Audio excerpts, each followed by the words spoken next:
What's going on, people? Welcome to Throwdown, episode 88. I'm your host, Tony Polanco, and tonight I got a lot of people here, so let's go one by one. I'm just going to go in order as I see them here. First timer, somebody we've wanted here for a very, very long time, Mr. Robert Workman. Yeah, hey, I wish I could troll like half the people on this team. That's awesome. All right, I gotta learn. Yes, we're gonna, let people know you a little bit. All right, we got Richard Bailey Jr. You're like the editor-in-chief of everything, aren't you? Hey, I don't know if you want to say that, but hey, editor-in-chief of the coalition, not bad. All right, we got Weapon X Reggie Butler in the house. What's up, guys? My good friend, Jorge Jimenez. Hey, I brought a dog. Say hi, son. Yes, you win the podcast. All right. All right, we got Mr. Gary Swaby in the house. Yo, what's up? Good to be back on Throwdown, my favorite show.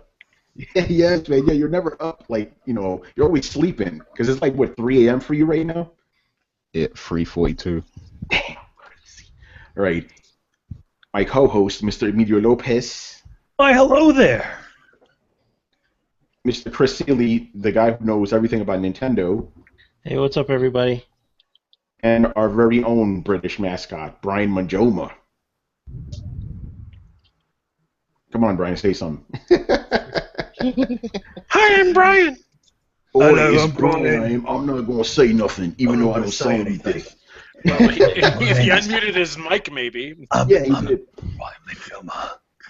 think he's playing Warframe right now. Yeah, he's always playing Warframe. All right, first things off, Robert, man, thank you for being on. Tell people a little bit about you, man. Well, I pretty much write everywhere. I'm one of the main writers for OpsHead, which is a Call of Duty website. I also do stuff for A-List Daily, as well as Marooners Rock. I just put up my review of the Warcraft movie, and also do stuff for PrimaGames.com. Yeah, dude, you're all over the place, man. And how long have you been doing all this, man? I've been doing freelance writing since 2005. It's kind of crazy. I'm one of the old pros. Yeah, man. Dude, I want to get you on the show just to interview about your entire career because you're an interesting dude, man. Back when I was a child, I had one controller with one button. You kids, so spoiled with your pause buttons. I thought you were gonna say. I thought you were gonna also say yes, and I was also one of the sushi X's from EGM. No, I won't acknowledge that. I was the postmeister from Game Fan. That's what I was. Oh man, and George, man, dude, the last time we had you on was Throwdown episode 2. Yeah, I know. It's been a while, man. So what have you been up to during all that time? I decided it'd be a good idea to start my own gaming website called Joystickin', because there are not enough gaming websites where people play video games and talk over them, right? No, no, there's not enough, man. It's like 2, maybe 3. 100. All right, so yeah, tell us a little bit about Joystickin', the whole thing behind that, because we talked about it off air, and so you're trying to do something a little bit, and like you're downplaying, but you're trying to do something a little unique here. Yeah, I mean, the tagline that we're going with is a product of stupidity, where it's just we just want to focus on just having fun, playing video games, talking about video games. I was formerly from DualShockers for like 3 years. So me and Tony, man, yeah, we're veterans. And I kind of got just sick of the news grind, just kind of like trolling people's Twitters to see like, oh wait, what this developer just put a screenshot of his desktop, but I think in the corner there, Half-Life 3 confirmed. Like, I kind of got tired of doing that. And I was having more fun just reviewing games, playing video games, and just having like the fun discussion. So I hooked up with John Azanona and Victor Kalagianis, some game writer friends of mine here in New York, and we just said, let's just do a dumb video game site, and there you go. Nice. And you guys are you launched it right recently? Yeah, it's a soft launch. We're just gonna put content up there, and I don't know. I have the press release ready. I just don't feel like sending it just yet, because every time I see it, I'm like, oh, you know what? I could probably delete that and say something funnier. But we're launching eventually. So we've got a podcast up, and we've got some fun little Joystickin' with George episodes up also, and we've doing some live streams. Playing a lot of Overwatch, and Enter the Gungeon for some reason. Oh, nice. And I may or may not be on one of these podcasts, right, George? Yeah, you were on our Uncharted and Doom podcast where we decided that Doom was a better game than Uncharted, and it came out of nowhere. It was pretty hilarious. That's awesome. All right, people. So we got a lot to cover. E3 is a couple of days from now, so we're gonna do our usual pre-E3 special. So let's actually start with some of the leaks that happened this week. You know how it is with E3. E3 is coming, and so leaks just happen like crazy. So Reggie, you were running down some of these before, so let's actually no. I want to start with this one first. Watch Dogs 2. Let's talk about Watch Dogs 2. Oh man. Yeah, That one like, was a silly one. Wasn't like leaked on Twitch the day before the actual Twitch Yes. broadcast was supposed to take place? Yeah. Yes. Yeah. Timing. Yeah, and then IGN accidentally put a banner on there with the release date and everything for Watch Dogs. Whoops. yeah, I was kind of surprised by it because Watch Dogs 1 was not a very good game, so I was expecting. But it sold a ton of copies. 10 million. So I'm watching this thing, and I didn't just watch the trailer. I saw the whole presentation. I'm like, this may be okay. As a matter of fact, George, you and I talked about this a long time ago. You said that you feel that Watch Dogs 2 could potentially be like Assassin's Creed 2. They kind of get the kinks worked out, and they get the sequel right, you know? Yeah, man, hack everything, because that was the big selling point of the first Watch Dogs. But really, it's hack everything. But it's like, yeah, hack a streetlight, hack that ATM, unlock that car, and a police barrier sometimes. You know, it's funny because a lot of those aspects were done in a game called Republic, like way before all that stuff in Watch Dogs. So Right. maybe they'll do the right thing and copy exactly everything that you can do in Republic and put into that game. Yeah. But it's a major Hack this game. game to use in our game, of course. Yeah, exactly. I think the presentation of Watch Dogs 2 looked pretty good. It really piqued my interest, and then it looks pretty good. I was very shocked. The gameplay looks more fluid. I don't think they went into so much of the abilities that you can do. They probably more than likely they'll cover that more at E3. But I thought it looked pretty sweet, man. And it may have something to do. Well, they had kind of sort of a clue, with not really about Assassin's Creed, but they had like the little symbol on I think the main protagonist's pant leg, like the back of the leg. You have like little patches or whatever, and it had He's got a little Starville patch on his leg or something. yeah, and they got it has like a skull in the middle of the Assassin's Creed logo. I don't know when anybody's seen that, but He's wearing the Black Flag logo. Obviously. Yeah. He's a pirate. Why not? well, yeah, digital pirate, yeah. Yeah, I'll tell you the one interesting thing is the new location, San Francisco. Yeah, Because I have a feeling they definitely learned their lesson here. Like, if you can't go through traffic with the hills, you could just be like Bullet and go over it. You know what I mean? Another point for you for mentioning the film Bullet, an amazing film. I do know my old school. Maybe too old. Yeah, you know how many times like you mention old school stuff, it just goes over people's heads. It's like, come on. It does. I mean, like, you've never seen Bullet? Wait, is that the Nickelback song? Get the hell out of my house. God. Oh man. So what else did you guys think about Watch Dogs 2? The protagonist is way better than Aiden Pierce, Mr. Oh, Bradley. yes. Oh. Mr. Personality? What are you talking about? He doesn't have to worry about nephew, going to the house daughter, with his kid. I know. I love the little intro video they did for him. The way they introduced him, I thought that was pretty cool. Definitely taking the Mr. Robot theme to another Yeah. level. Yeah, that's true. Instead of just walking around, well, I'm just going to hack this bank account. I hope they have the spider mini game back because that was like my favorite part of the first game. Like, I get to control a giant mech spider. Let's do this. A spider slayer. It was great. But yeah, Watch Dogs 2, like the game, you knew it was coming. 10 million copies sold. It was gonna happen. Right. So I doubt this one's gonna sell that many though. No fucking way, dude. Like the reason the first one sold that much is because of the hype and there was nothing out. It was like, okay, this is my Watch Dogs. It was the first new IPs. It was the first actual, it was the first actual new next gen IP, right? Other than 1313. This will do well for the company. I think it'll do really well for Ubisoft. They'll really present a number of activities that are going to be fun again. I'm sure they'll have some sort of online component that'll work. Right. I'll give them the benefit of the doubt. I mean, this is going to be better than the first. Yeah, considering it's an off year for Assassin's Creed, so this is the game. This is the AAA release for. That's the release date though. That's the release date this year, not 2 years from now like the first one. This year, November. I'm like, whoa, that's kind of crazy. Make you any good. Well, they need a holiday release. I also think that it'd be an interesting thing to do if you have 1 year Assassin's Creed and then the other year would be a Watch Dogs game. So each game would be 2 years off from each other. Yeah, you don't get fatigued. Franchise fatigue. Yeah. And Assassin's Creed every 9 months. Like, come on. Well. Meanwhile, Beyond Good and Evil 2 not for 9 years. Yes. Oh man. Yet the Evil Within is getting a sequel apparently. Why? We have to have Chris write another editorial about that one, right, Chris? Oh man. Anyway, let's get through these leaks real quick. Reggie, you just run down some of the leaks that happened this week. Okay, so who we want to start with first? Whatever you want, man. Dead Rising. Okay. Do Dead Rising. Dead Rising. Okay, let's do Dead Rising. Yeah. Yo, man, you just leaked this leak. Hey, was somebody else leaked the leak before? Well, anyways. You make that sound really gross. I stole his leak. You stole this leak. What? Okay, so for anybody that's been left in the dark this week or been under a rock,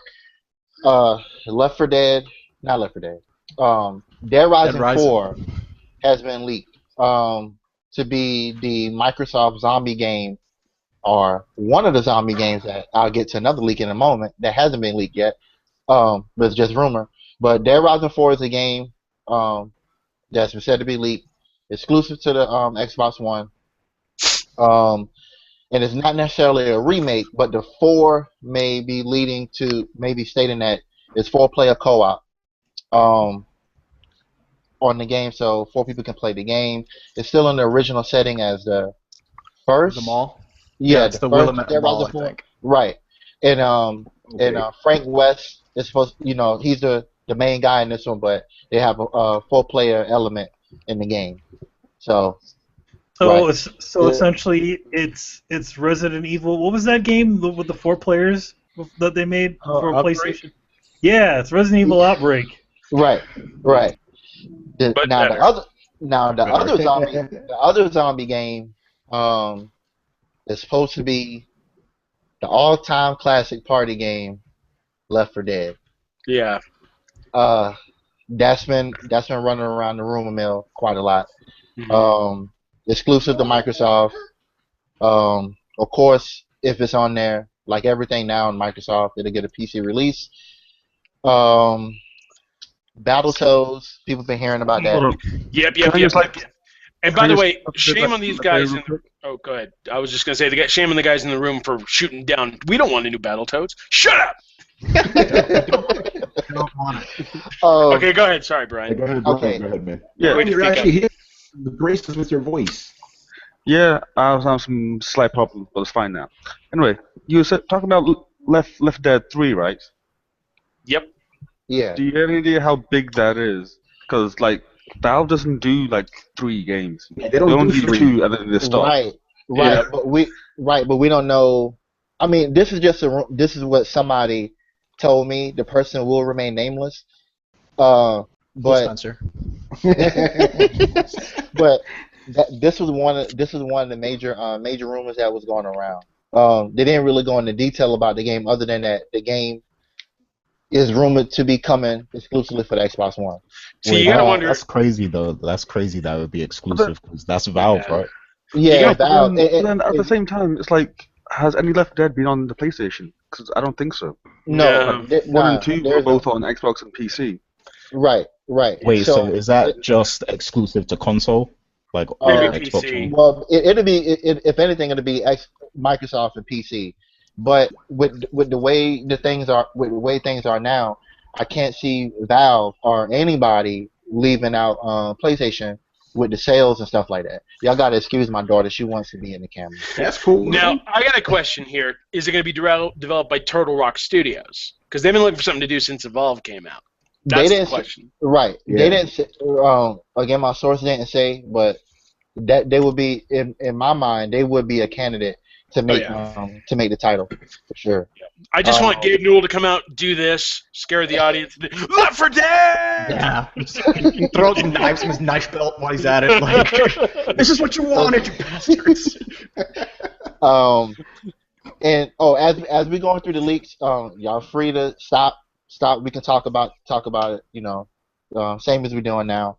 We already touched on Battletoads. What about Injustice? We haven't talked Ooh, about yeah, let's talk about Injustice. Yeah, Leaked my favorite way as a former GameStop employee.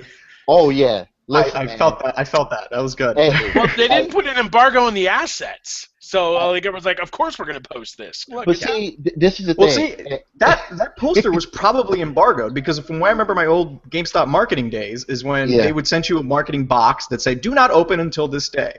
So Yes, clearly, what would you do? You open the box and see what's inside. And someone saw, holy crap, this is Injustice, because they're doing the whole pre-order thing. Right, it would have an orange or yellow stick on the box. I used to work at GameStop. Yeah. as well.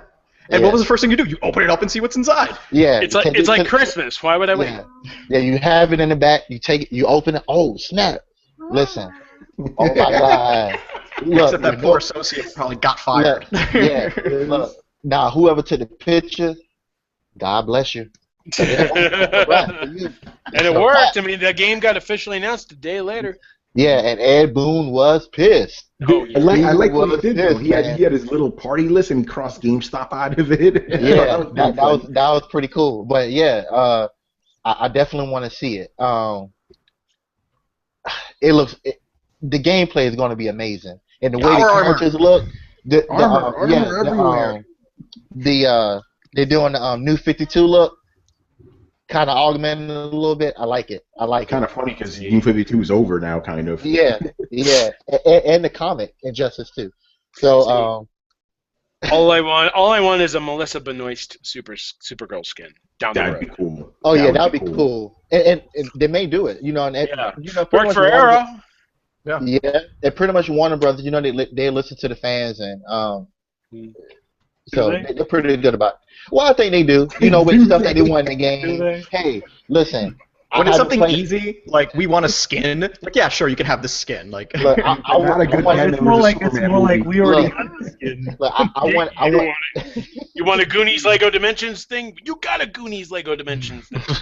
Yeah, I wanted Chainsaw. I wanted a Leatherface in Mortal Kombat, and they added him. So that was pretty cool. But anyway, that was that. Okay, so Reggie, you know what I want? What? I want Mortal Kombat X update on PC. Yeah, you'll get it at the same time you get the Batman Arkham Knight one. Yeah. I don't think that's happening, man.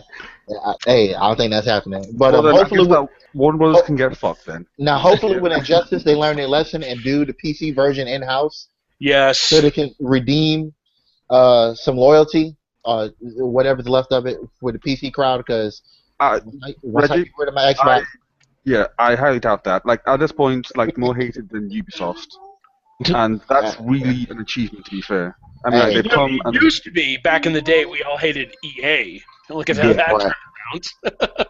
We got to turn it down because I can't hear. Are they still like the most hated company in America, or there's somebody else? For like 2 years running and everything like that, and then all of a sudden they started turning around and giving the fans what they wanted: a new Mass Effect, Battlefield 1, Titanfall 2, you know, all that stuff. Right. Yeah, and then they released Battlefront. I like Battlefront. I'm not saying anything. Okay, so, since we're still on Microsoft, we're just talking about the leaks that came out this year. We'll get into predictions in a little bit. Oh, okay. Yeah. This is along the predictions though. You mean the leak that happened this week? Oh yeah. So, let me see what else. Yeah, I mean, did we miss any? I think we covered all the big leaks. Well, except for the Sony ones. Yeah. Crash Bandicoot. Oh yeah, let's talk about Crash Bandicoot. Yeah, man. you know, so I'm hearing or a rumor, just so we can kind of clarify. Well, we're hearing a little bit of both. Yeah. Go ahead, Robert. Yeah, well, Robert, go ahead. I'm hearing it's going to be an expansion for Skylanders Imaginators because Activision still has, Sierra technically still has the license rights, and obviously they can't make a deal with Sony for some damn reason. I have no clue why, but now they're going to try to add Crash Bandicoot to the Skylanders because they worked for Spyro. Spyro appeared in Skylanders and sold like pancakes. Then he's gone. Right. He'll be back. I think that or what they may do in this case, just speculation at this point, a double whammy. So let's say they put him in Skyrim, right? Like Robbie said. Skyrim. Then, not Skyrim, my bad. That'd be awesome. Buster Rhymes! Yeah, dude. Skyrim Skylander. remastered featuring Crash Bandicoot. I'm That so would be amazing. Let's say they put him in Skylanders, right? And then they come out and say, okay, we're doing a full-on Crash Bandicoot game, and I don't think that Activision. I think Activision in this case would have licensed that game out. I could see with the success of Ratchet and Clank, I could see Insomniac doing a Ratchet and Clank game in the same vein that doing a Crash Bandicoot game. Let me rephrase that. I could see Insomniac doing a Crash Bandicoot game in the same vein that they did the Ratchet and Clank game. I just want them to do Sunset Overdrive too. Yes. Yeah. Good, man. Yeah, definitely underrated game. Yep. And I think now would be an excellent time to announce that. If they're gonna do something at all, definitely do that. I didn't necessarily play Sunset Overdrive. Man, you have But- to, man. Yeah, Yeah, seriously. but I It was definitely- free definitely for pick a it up. while. Yeah, but I definitely like what I saw, regardless of what the people were saying. You gotta excuse me, my daughter's playing 3S in my ear. She's the real MVP, son. And yeah, so that's that. But I guess for nostalgia's sake, maybe we don't want it, but it would definitely do, I guess, a lot of goodwill for Sony fans. Like, they're on this wave now, but listen to their fans. Not necessarily trying to recreate the E3 of dreams, quote unquote, but just something nostalgic that they can dig in the crates and come back with. Yeah, we'll get to Sony in a bit. Let's Right. get right into There is one more leak. There's one ahead. more leak. The new Okay. Destiny expansion. Oh yeah, listen.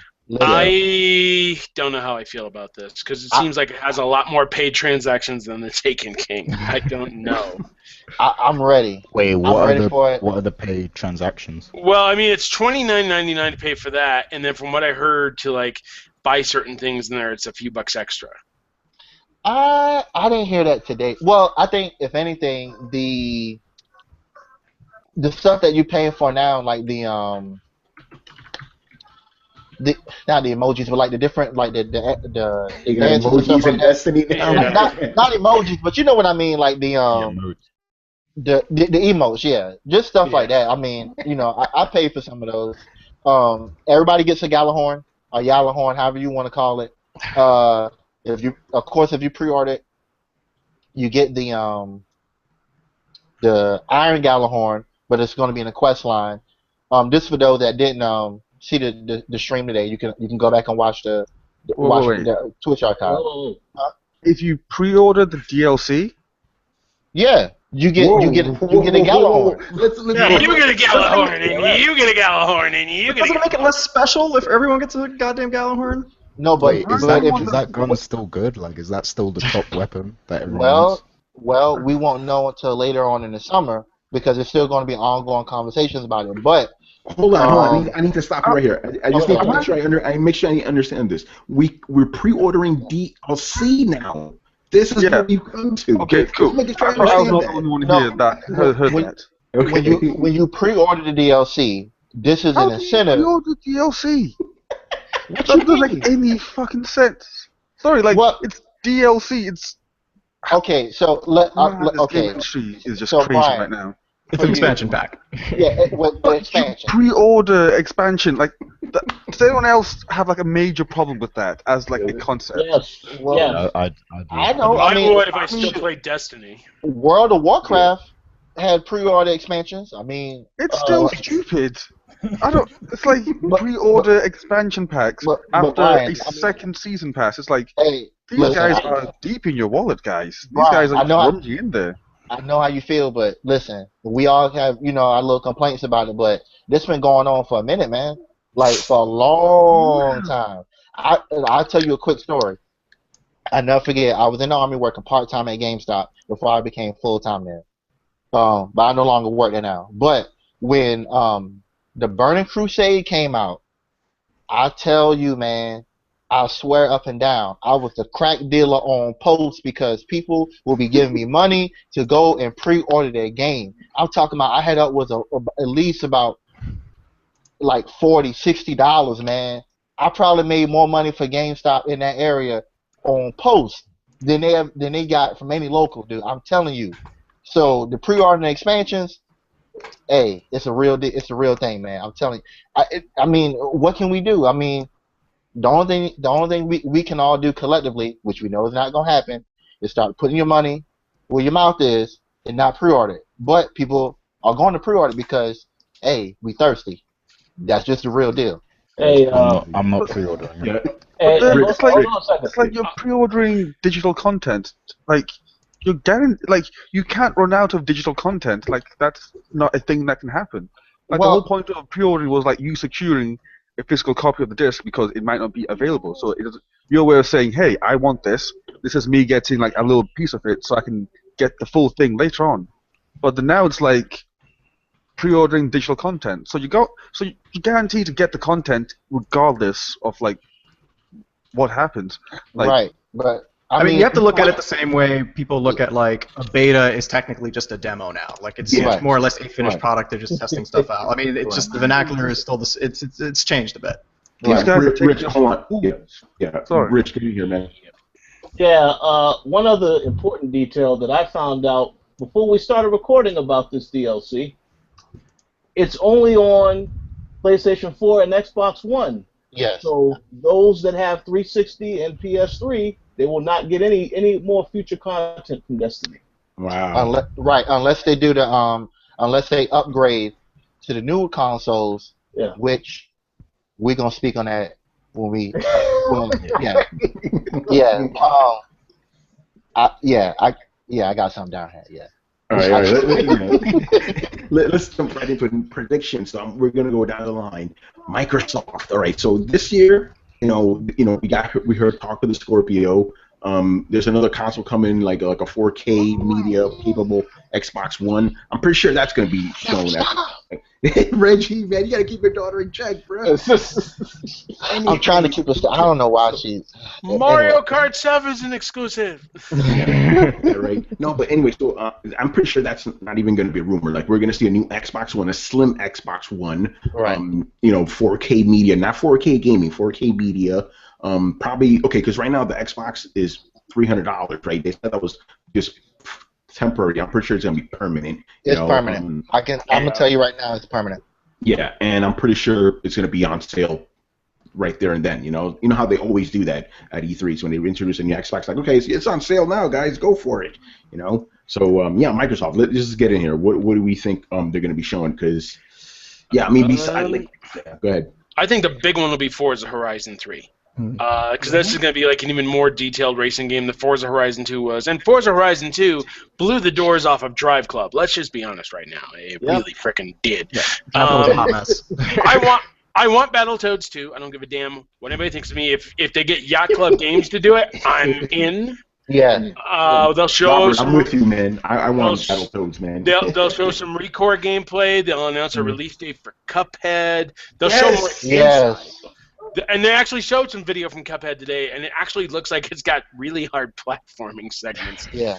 It's not just a big boss battle. It's not a boss rush anymore? No. They've actually got platforming. So it'll be like Mega Man to hell.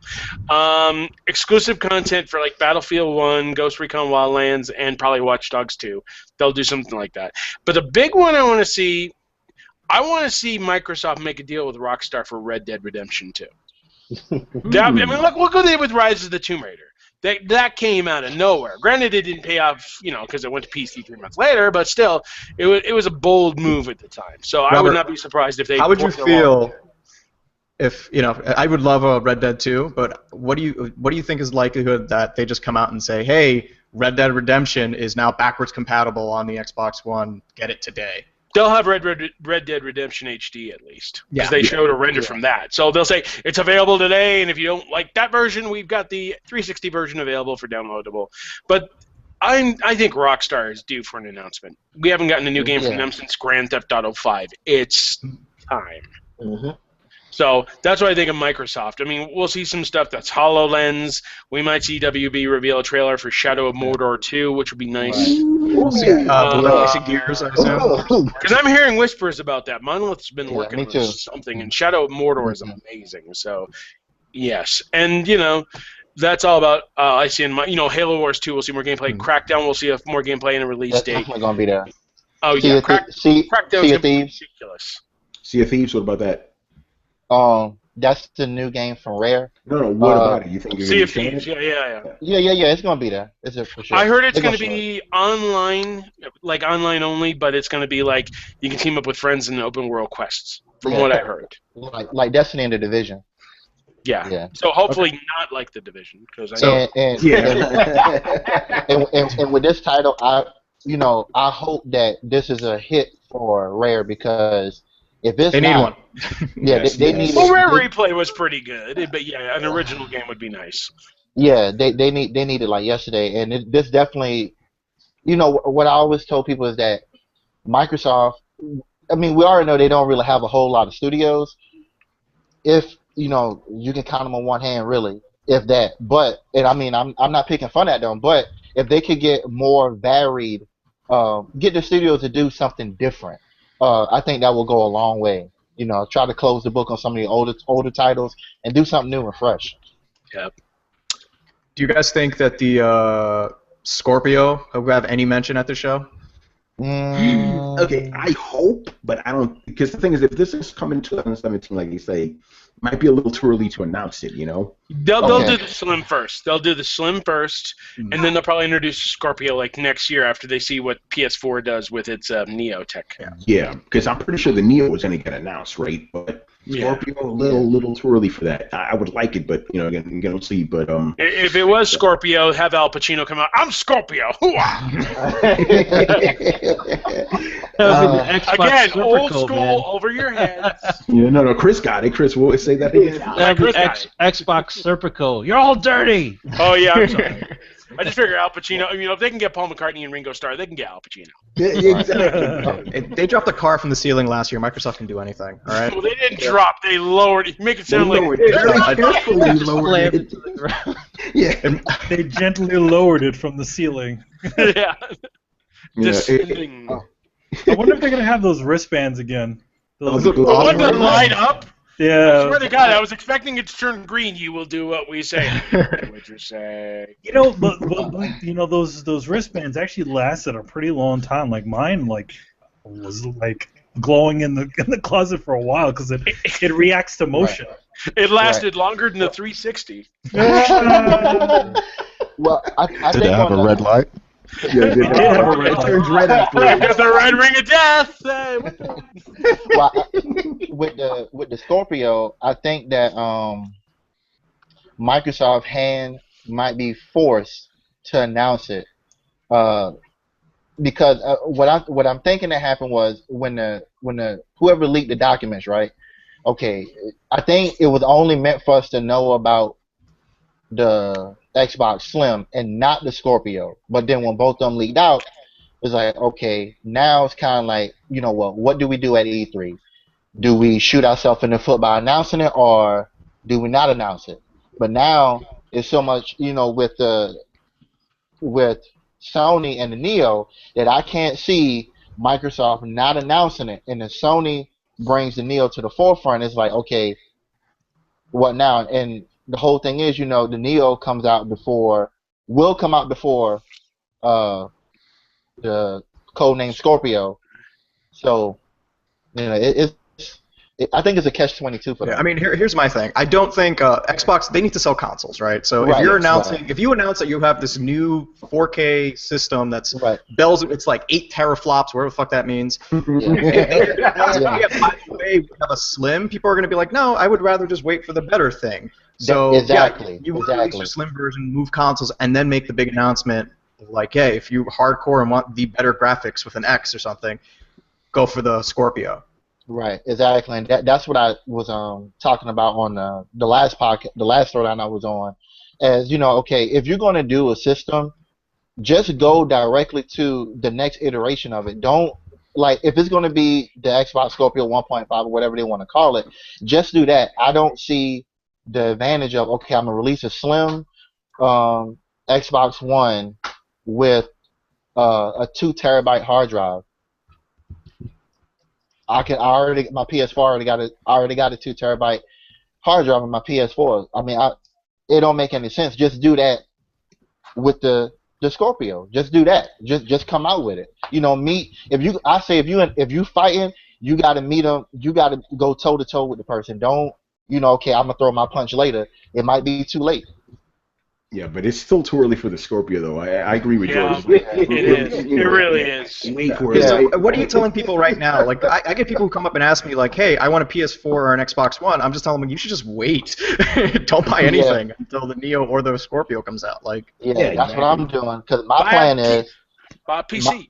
Exactly. My plan is the default answer is buy a PC. What are you doing? Don't you like video games? Yeah.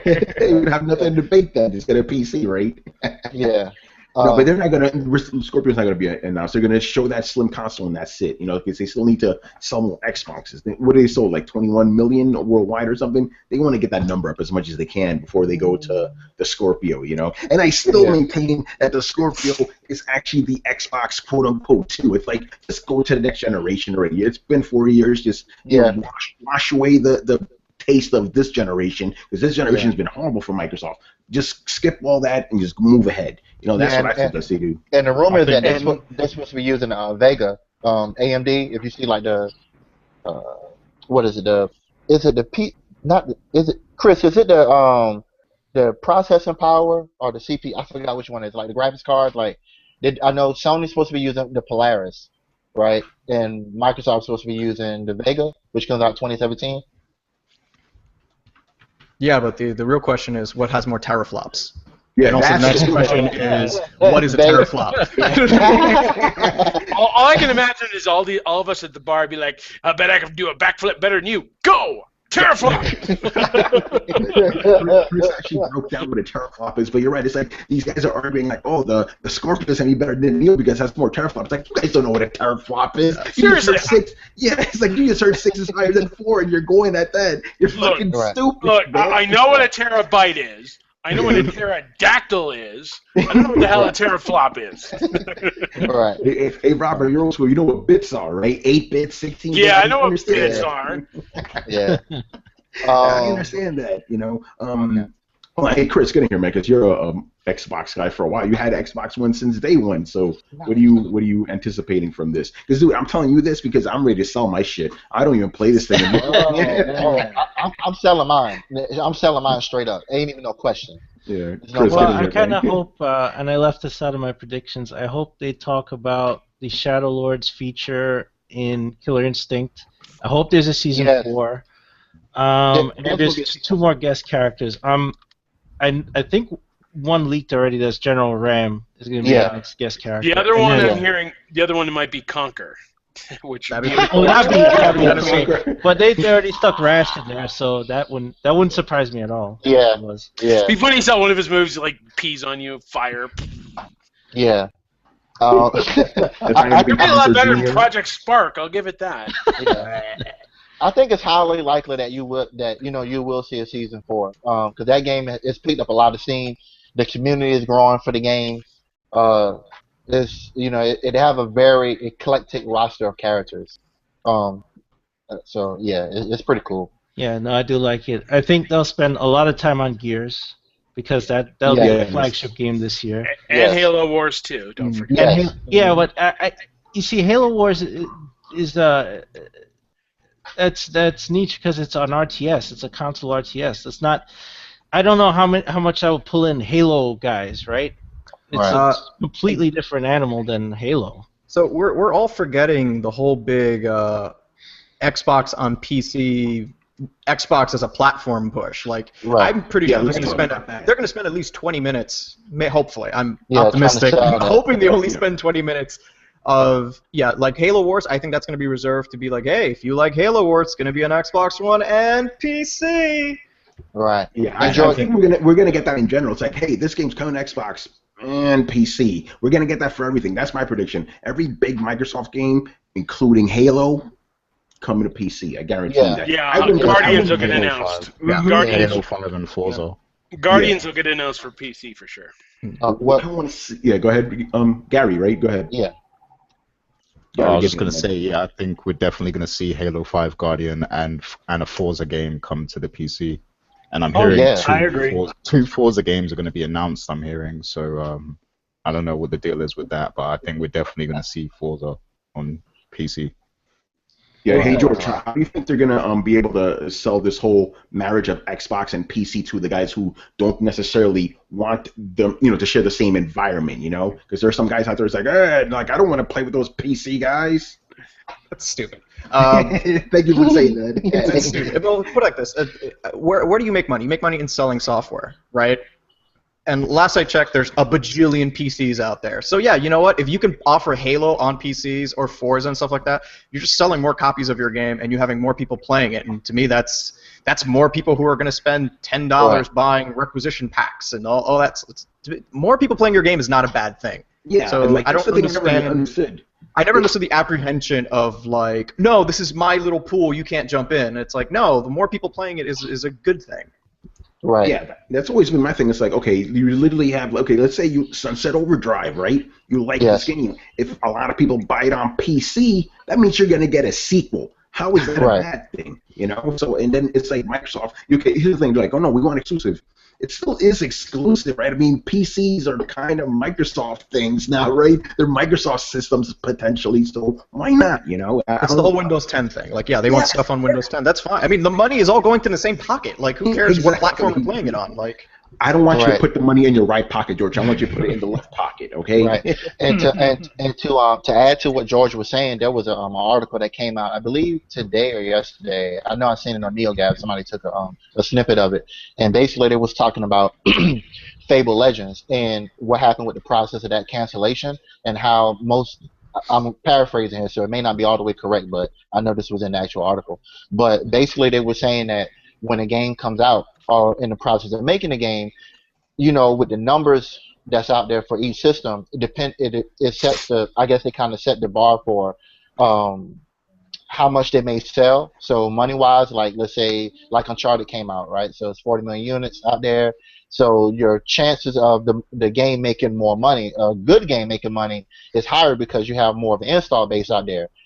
With the Xbox One, they was thinking that around this point in time, there would be, at least double the amount of Xbox Ones is out there. But since there's not, they have to cut their projections in half. And so that means less people will actually buy the game. Now, if you're looking at, okay, now they want to do PC, that means they're leveraging their resources. So basically, I can have it on Xbox and I can have it on PC, which means that now they actually will be able to sell more games. So it makes sense for them to do it on PC. And they're still going to call it an Xbox because it's just going to be a stupid Xbox app on Windows 10. So they can still get away with, hey, Xbox is the only way to play your video games. Whether it be on PC or the dumb box that's sitting on your desk, it's all Xbox. So that's fine. Like, but we're going to see at least 20 minutes of that nonsense. We mentioned a bit of HoloLens, but like HoloLens isn't really anything outside of like a really cool. Talked about it. Like, I think more than anything with HoloLens, you may be more likely to see the Oculus Rift instead of HoloLens. Oh yeah, let's talk about that. Go ahead, George. So this whole Half-Life exclusive, Half-Life, Left 4 Dead.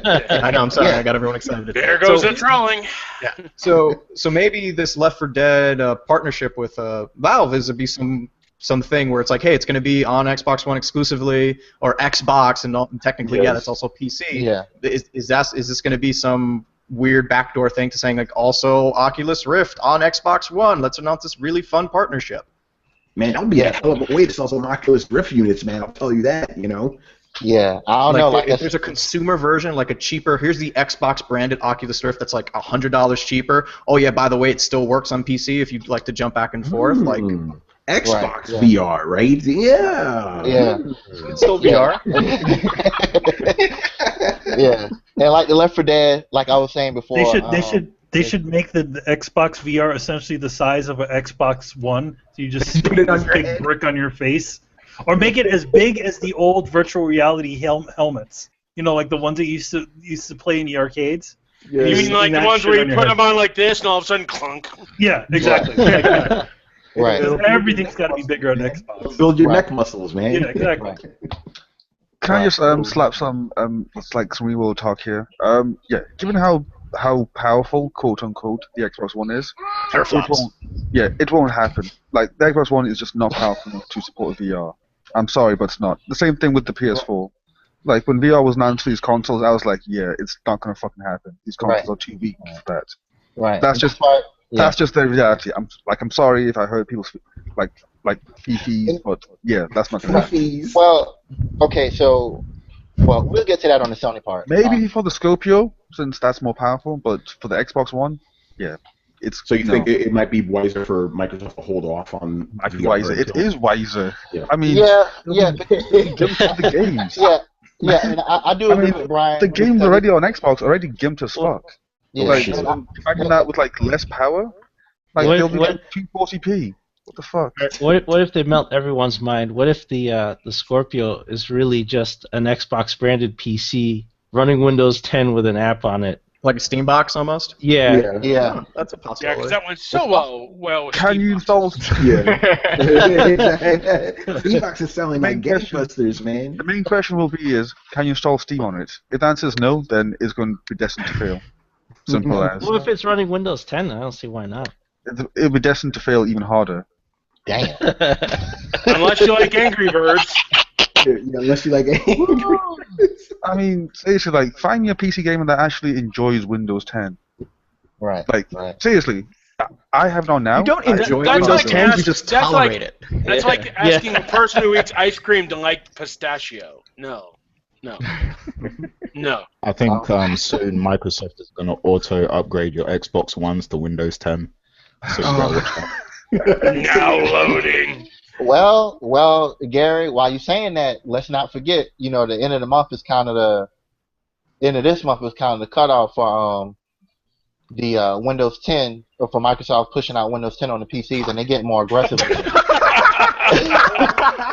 My daughter that's how she feels about Xbox. Take your theories and shove them up your ass. Yeah, that's how Windows 10 works. Well, you will not play Quantum Break. You will go to your room. Wow, what a perfect metaphor for installing Windows 10. Yeah, so I'm just throwing that out there, just to let y'all know. Mallory, can you please stop? Thank you. Microsoft's keep like, hey, pay attention. We're talking about HoloLens. Pay attention. Anything else to say about Microsoft before we move on? Well, okay, let's hold tight. So, my man's got the list. Yeah, man, I'm trying to read it. So, there could be an exclusivity deal with Mass Effect Andromeda, because we know that. Stop with that nonsense, man. Huh? That's not gonna happen. That's not gonna happen. Well, listen, and let's put this disclaimer out there now. Everything we're saying is all subjected to rumor, so take it with a grain of salt. Although the damn is leaked. Yeah, it'll take be it like a slap in the face. It'll be like right. skin pack or So something. we know that skin pack, right? that Mass Effect, the first two titles were exclusive to Xbox. And eventually they came to PC, but the home of Mass Effect has always been motherfucker. Yeah. right. It came to PS3. It came to PS3 later on. However, with this new title coming out, I do expect Microsoft to make a play for some type of exclusivity deal. With, I thought only the first one was exclusive because it was published by Microsoft. Right. And the second one was when it was bought out by EA. Yep. Right. Exactly. Right. It was only exclusive for like a year. Microsoft needs to find just an exclusive to go with instead. Like, I don't know, in Dead Space. Oh, it does have its own exclusive. It's called money. Right, but listen, what I'm saying that the game is not going to be exclusive to Microsoft, but some type of DLC will be exclusive to Microsoft. The Warthog, you could drive as the Warthog, probably. Yeah, there you go. Worked for Rocket League.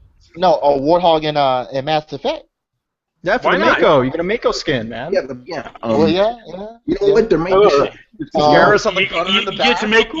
You get to make out with an alien that looks like Bill Gates. and the same could be expected for Titanfall 2, since that was a big splash. It could be some type games, by the way. All EA games. It could be some type of exclusivity deal with Titanfall 2. Of course, we know there's sports titles. Like FIFA and stuff like that always have exclusives with Microsoft. Then there may be a deal with the Elder Scrolls Skyrim, definitive edition, where I'm thinking it may be something like mild support, like they're doing with Fallout now. Microsoft will just get it first. Sony will get it second. Quote unquote definitive edition. Right. Which if you play console edition, yes. Right. With additional horse armor. Right. Yes, And if you play it on PC, well, there's no need for you to even worry about it because you already got the best version. Best version running. Like all the dragons are automatically Macho Man Randy Savage. Sky's the limit. Yes. That is definitive edition, you know. And Cream of the crop. Ooh, yeah. That's an actual like mod that I want to see. there in is. versions. right. And that's all I have for Microsoft right now. On paper, I would say Microsoft. I'm kind of optimistic. I think I said this on Twitter. I believe that Microsoft probably will have the best show that they've had in quite a while this go around. And that's including last year when they announced backward compatibility. Yeah, that's a big one. You know, that was it's big. funny because you say in the last year. I mean, every year since their ever since their faux pas, they've had pretty decent, Yeah, well, I'm saying they had a solid showing, but I think this year it's probably going to be a more solid, more of what the people want from them. Like, you know what? Type of give out Xbox Minis to everybody. I'm sorry. Yes. Yeah. Yes. Yeah. That could Everybody work. in this hall, look under your seat. You now have a Xbox 1.1. Right. and another thing before we leave off on Xbox is that Tony mentioned about the permanent deal earlier, where it's a temporary deal where everybody knows right now that It's $300. Xbox One is $300. $300. And that deal is temporary until June 13th. So you already know. So we already know where we're going with that. So that I'm telling you right now, you heard it here first. That price will be permanent come June 13th, and so respect. Everybody knows what's about to happen. Would you say it would hit you like a slap in the face?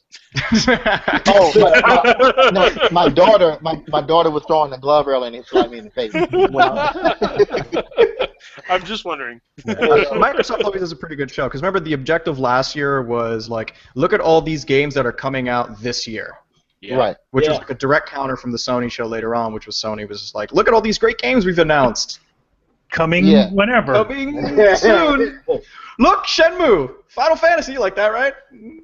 But I think they'll have a similar objective where it's just like, hey, look at everything you're going to be able to play this holiday, right now. You'll be able to play this today. Yeah, this today. I think the backwards compatibility, something. There's going to be a backwards compatible release of something that we're all going to be super excited about. It might be I'm pretty sure it's Red Redemption. Red Dead. Right. Shenmue. Banjo-Kazooie, nuts and bolts. No. Hey, Richard, you got to get in the conversation more, man. You over there quiet. We need that wisdom, man. We need that. You should have been on camera. You should have been on camera because you be looking back, getting that. I think when he look back like that, he be getting that wisdom, man.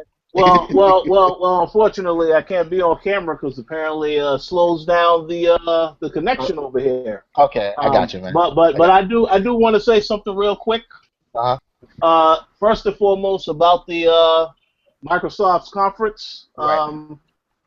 We'll see because I think last year was a memorable conference. They had the greatest games lineup. They kept of all time, man. Of all time. So now they can't say that. Now they can't say, "Oh, we got the greatest games lineup of 2016." They can't say that yet. So we'll see. But I was going to say this.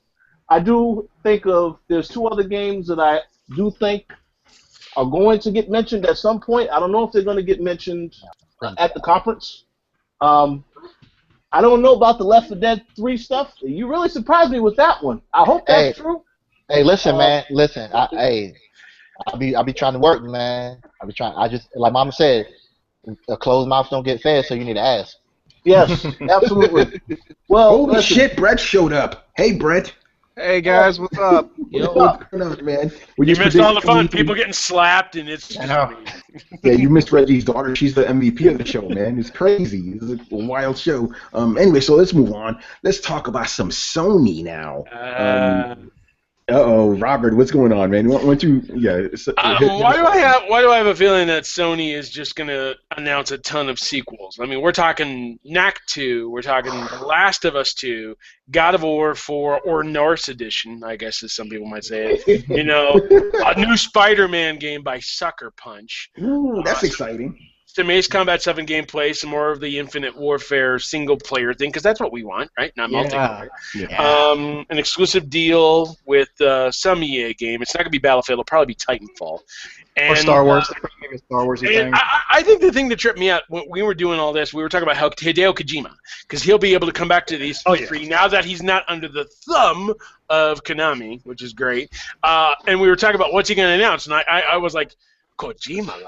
Yes, the greatest game ever. I've said this before. The evidence that he's been putting out on his Twitter is pretty much what's gonna happen. Man, what I want to know. Okay. What I want to know is the man in the costume. Is the man in the costume Norman Reedus? Yes. That's what I want to know. That is one rumor, but it's a very good rumor. So number one, he posts after he did his little world tour. He posts a little tweet of him like back in the motion capture studio, and behind him is a guy, two guys, and he's in the the motion capture seat or whatever. They're not showing the guy's face, and you're thinking, okay, whatever. Kind of has more Norman Reedus hair. Next one, they reveal the actual face of Ludin, or like the masked face of Ludin, and you can see his eyes. A lot of people have been putting together where if you put the screenshot from PT, of Norman Reedus and next to the shot of Ludin's, the eyes look exactly the same. So I'm thinking might happen with Kojima is that we're not going to get any gameplay because he said he doesn't have a studio yet or anybody in there. But I know that he did say that he did hire an external studio to do some sort of CG work, and he also said he hired a specific person to do some CG work for him. So I'm thinking what's happening is he's going to put together a concept video as to what the game is, the name of the game, no release date, and maybe reveal that Norman Reedus is in the game. The question for you is that acceptable? Like, I'm gonna be honest. Is it maintainable for all of us to be collectively this far up Kojima's ass for the entirety of his development of his new game? I mean, are we just gonna be like waiting to see when he goes on a coffee break for the next 4.5 years? I definitely think this is Sony. At this point in time, this is Sony's biggest thing because they went out of their way to make a video with him and Kojima. They don't do that with anybody. I think for the sake of the show, you need to show Kojima because that's kind of been Sony's thinking. Yeah. Is just like we're just gonna bring people up who you love, even if they have nothing to say, just so you can go nuts for 20 minutes and forget and just don't listen to the following things we're gonna say. Like we all remember like Tony, we were there when they announced Final Fantasy VII Remake last year, and people were in tears. Yes. And meanwhile, the guy came on stage, and he was like, first on PlayStation 4. And we were just like, wait, does that mean Final Fantasy's not exclusive? How do we just, let that go by our ears? Exactly. Oh, we can't. This guy in front of me is sobbing. You remember that, Tony? He stood up. I remember that. Back and forth, crying. He's like, I didn't think this was going to happen in my lifetime. I'm like, who the fuck is this maniac? Not to mention the fact he probably broke down further into tears when he learned it was episodic. Yes. Yeah, no, but you're right about that because everybody was so happy about the announcement. George and I were like, they just said it's not exclusive. They just said it. Like it's coming, it's but no one pays attention to that. So I expect with Kojima, they're gonna roll him out there. He's gonna say some things. Maybe there'll be a cute little video of some random shit, and that'll be that. No gameplay at all, but that'll be enough. Yeah. People will go crazy. People will lose their fucking mind. They will. It'll be a sizzle reel of him being like, of him starting a studio, maybe a couple shots of some people moving in desks, and be like, I am very excited about the future that we are going to have with this company. And just a fucking sizzle reel about hey everybody, Kojima's getting back to work. Here's his office. Here's his desk. Here's a guy he hired. No, you know what it's going to be? It's going to be a picture of him in a bunk bed with Guillermo del Toro. Sorry, that video is expected to hell until next E3. They're going to look for every little clue. Oh, look at his garbage can. If you look at that one piece of paper that signifies that. It'd be funny if somebody was under the garbage can crawling away. There'll be a lot of internet. What was crawling out of the garbage can? It's obviously a clue. Yeah, it's gonna be a lot of amateur, like, detectives on the internet trying to figure out every little. They'll be posting like videos. Okay, this is what we could break down from the garbage can. Exactly. It was moving by about 3 centimeters, so it has to be Norman Reedus. Everyone's going to turn into Sherlock Holmes. Yeah, Right. exactly. Man. So how much time do you think is going to be spent on PlayStation VR? Because we're all excited about that, right? I hear that sarcasm, and I resent it. I think Brett's our resident VR guy. Oh, by the way, Brett, people were asking for you in the comments, so just say hi or something real quick. I'm sorry, I'm eating a cheeseburger right now. I'm very bad at multitasking. I'll jump into the comments and say what's up to you people real quick. Yeah. Anyway, VR, Brett, that's your thing, man. Especially PSVR, because you were pretty upset about the price of the Oculus and stuff, because you feel they lied to you. So no, PSVR, I don't feel they lied to me. They fucking lied to me. They goddamn lied to me. It's in black and white on the internet, on archived pages. You can prove this shit. You can't get away with being a fucking liar on the internet anymore. But anyway, PSVR. That's your Donald Trump. That was a total like Willy Wonka moment. It's there, black and white, clear as crystal. You stole fizzy lifting drinks. I said good day, Brett. Eat your burger. I said good day. Anyway, Brett, PSVR, man, what do you think you're going to show?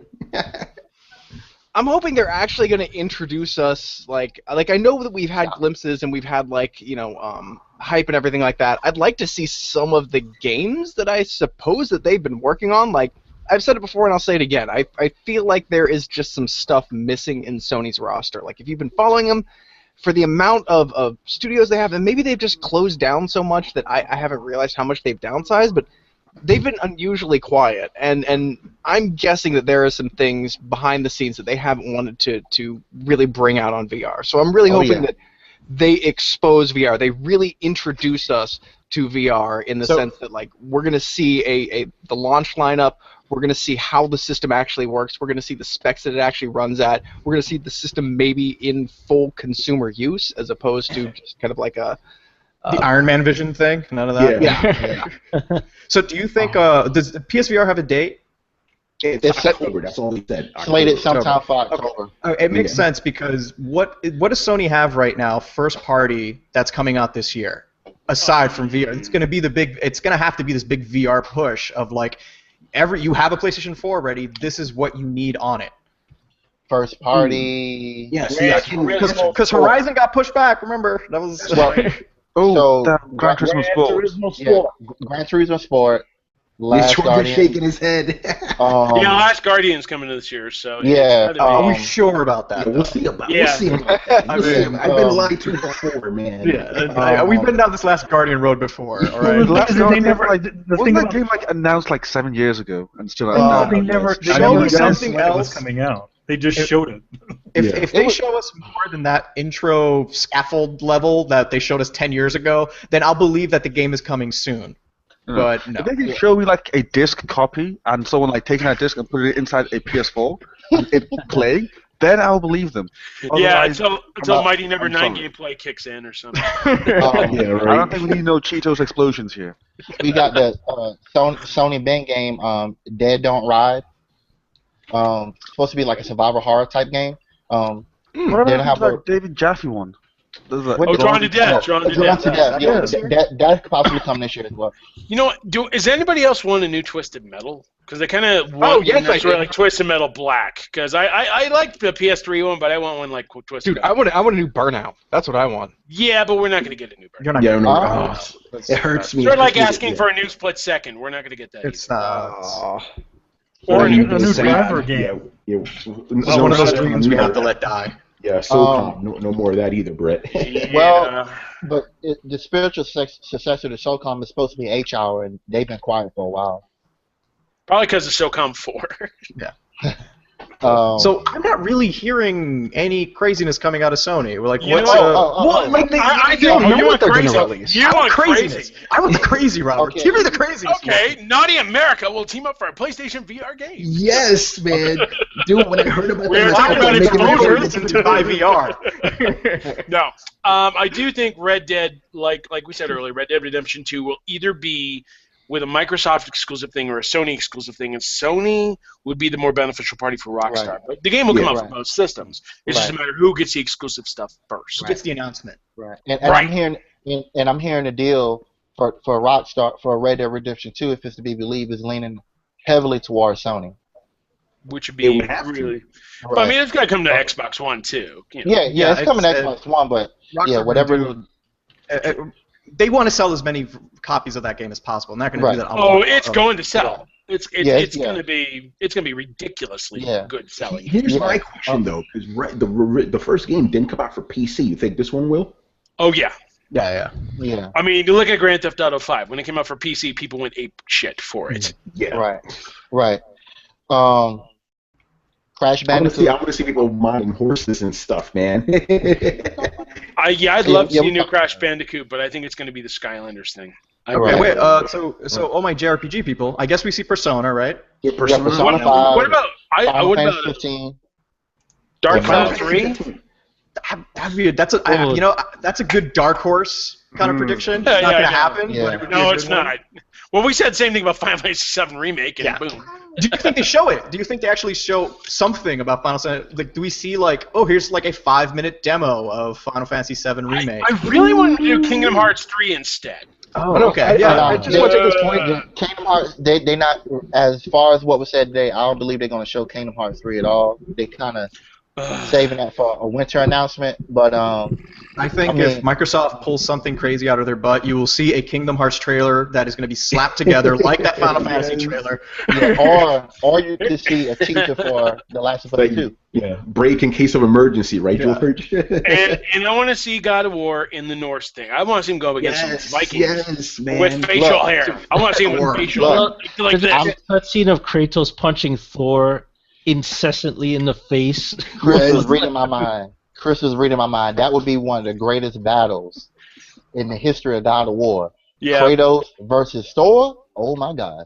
Forget it. That's it. Man, it's a wrap. If they show that, you'll just see money flag at the screen. Yeah, like everybody in the theater. Take my money. Take my money. I mean, it's going to be great. Me and Tony did the exact same thing.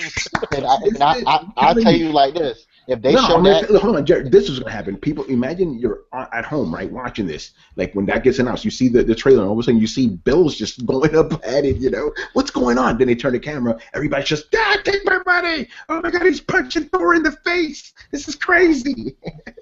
And it's not even Chris Hemsworth. Look, now they should get Chris Hemsworth to be in it. It'd be hilarious. Get Anthony Hopkins to be Odin. Listen, what are you doing? Listen, if the rumors are true. And that's the game that they use to demonstrate the Neo. Twice. If they do that, if they're gonna demonstrate the Neo, they'll definitely show like Uncharted running.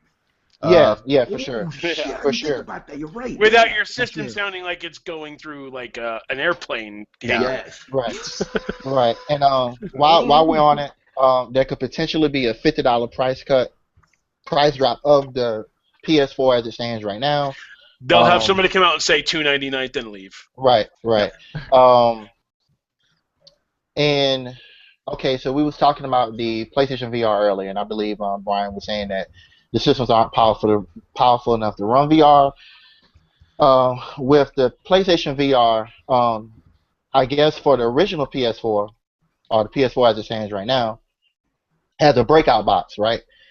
So that'll help it for the visuals and stuff like that, to help it with the processing power. But from what they were saying in the PlayStation Neo is that the components that are in the breakout box are supposed to be just in the actual Neo itself. So you wouldn't need that. You just hook up the... It's going to have its own special port or something. Yeah. So you just hook up the port to it and you're off and running. And you know what else? You know what else? Square Enix, Rise of the Tomb Raider Director's Cut, 60 frames per second. Yes. Spell that on Neo. That'd be That'd be a seller, because I loved Rise of the Tomb Raider last year. It was my favorite game last year. So a definitive edition, because there's nothing stopping Microsoft now. So free DLC. Sony now. I mean. Yeah, no, that's something I call. There's going to be 1080p, 60 frames a second. It's have all the DLC. I guarantee it. And here's the thing I'm going to bring up. Okay, because we have the PSVR supposedly dropping in October, and the PS4 Neo is rumored to be coming around at the same time. You think that's too much for, like, let's say, you have again. You said 8060. Is that on PS4 or on Neo? On PS4. Just think about it like this. Rise of the Tomb Raider is still an Xbox 360 game. Think about that. I can't help but think on PS4. Sorry, it won't be. Brian, you're cutting out really bad. Brian, you're breaking up. Like you've got your PS4 on right now. Yeah, you're breaking up. Anyway, I can't help but think, what if the Neo is required to run PlayStation VR? Will they make that kind of limitation? Yeah. They've already gone so far as to say that it won't be, and that it runs off of the PlayStation. What I'm really thinking is, like, if you look at what Sony's been doing, Sony's been playing a long game with VR. From the time that they released the first PlayStation with the light bar, they have the breakout box. They know it can run off the basic PlayStation. Now they're timing it to release basically in tandem with the Neo. Like, they know what they're doing, and they're making a rush to corner a part of a market before Microsoft can do it. And I think that's because they've learned in the past that being the last one to the pasture kind of gets you fucked. So I'm pretty sure they saw Microsoft lay out their hand with the HoloLens, and Microsoft is scrambling now with all these talks about all these talks with Oculus, and so Sony is basically I'm trying to get a punch before Microsoft. Hey, hang on. Reggie's daughter has predictions. Yes. Okay. Yeah. Go ahead, Brett. Sorry about that. Oh, that was it. Just that. So this is an opportunity for Sony to beat Microsoft to market again, and they know how valuable that is. So I think it's going to be VR. I just love that Brett was just so eloquently just trying to make his point. Oh, Brett, sorry. Daddy, can I throw another glove at you? Like. Reggie, isn't it like, shouldn't you be in bed, bro? It's like, what's going on, man? You guys talk about video games a lot. It's like this.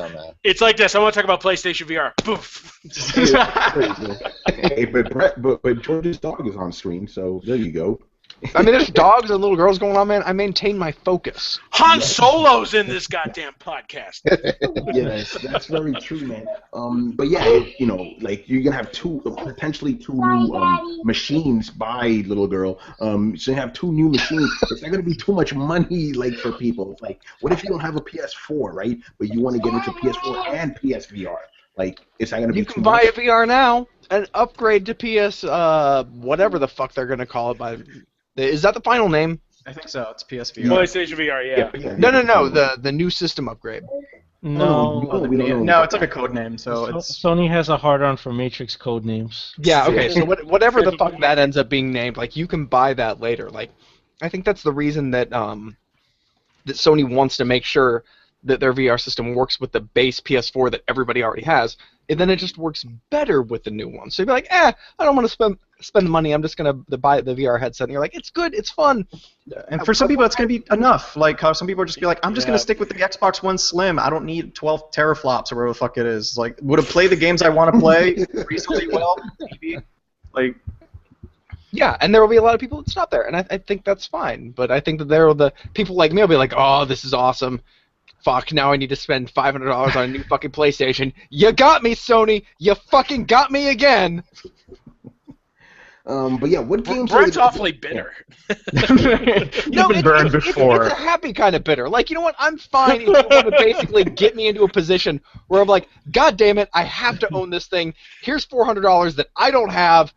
Go fuck yourself. I'm gonna go play this for like 4 days straight. That is a good day. That's as good as my days get in the real world these days. Why the fuck am I buying a Porsche? You enjoy the hell out of it. It's like, damn it, I spent so much money on this thing. I don't think I've ever been angry happy, except for like, damn it, I keep getting killed in Overwatch. I'm gonna play it. But yeah, no, going back to what we were talking about before, games.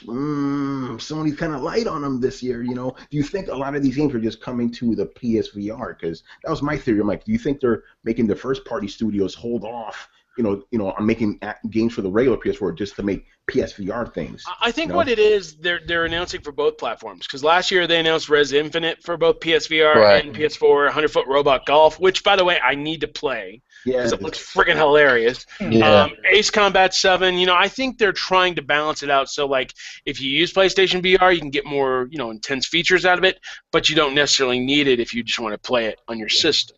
That's the smart move. That's the smart move. No, I agree with you. That's what I wanted to say. Like, it's not that they're making games for PSVR. They're making games that have functionality for PSVR. Holy shit! Do you think they're gonna make this new Skyrim VR compatible? Because that's all you need to say. Like, boom, do you want to walk around in Skyrim? Boom, fucking sold. That would be a perfect reason to put a last-gen game on a current-gen system. Yeah. By the way, just to preface it, I was just talking to Brett about this last time. I was like, hey, they're making Skyrim HD. Brett was like, no, what the fuck are they doing? So you saying that is kind of interesting, Brett. So you would be excited for it if it was in VR. He would angrily buy that. Yes, I would angrily buy that. Damn you, Sony! I'm enjoying myself. Money again. They're like, motherfucker, I'm gonna buy Skyrim for a fourth fucking time on the PlayStation 4. I'm just buying all the same games I bought last generation, and I'm fucking loving it, because look at that tree. It's goddamn beautiful. It's like I'm fucking there. Yeah. I'm gonna kill a chicken just for fun. God damn you, Sony. I think go ahead.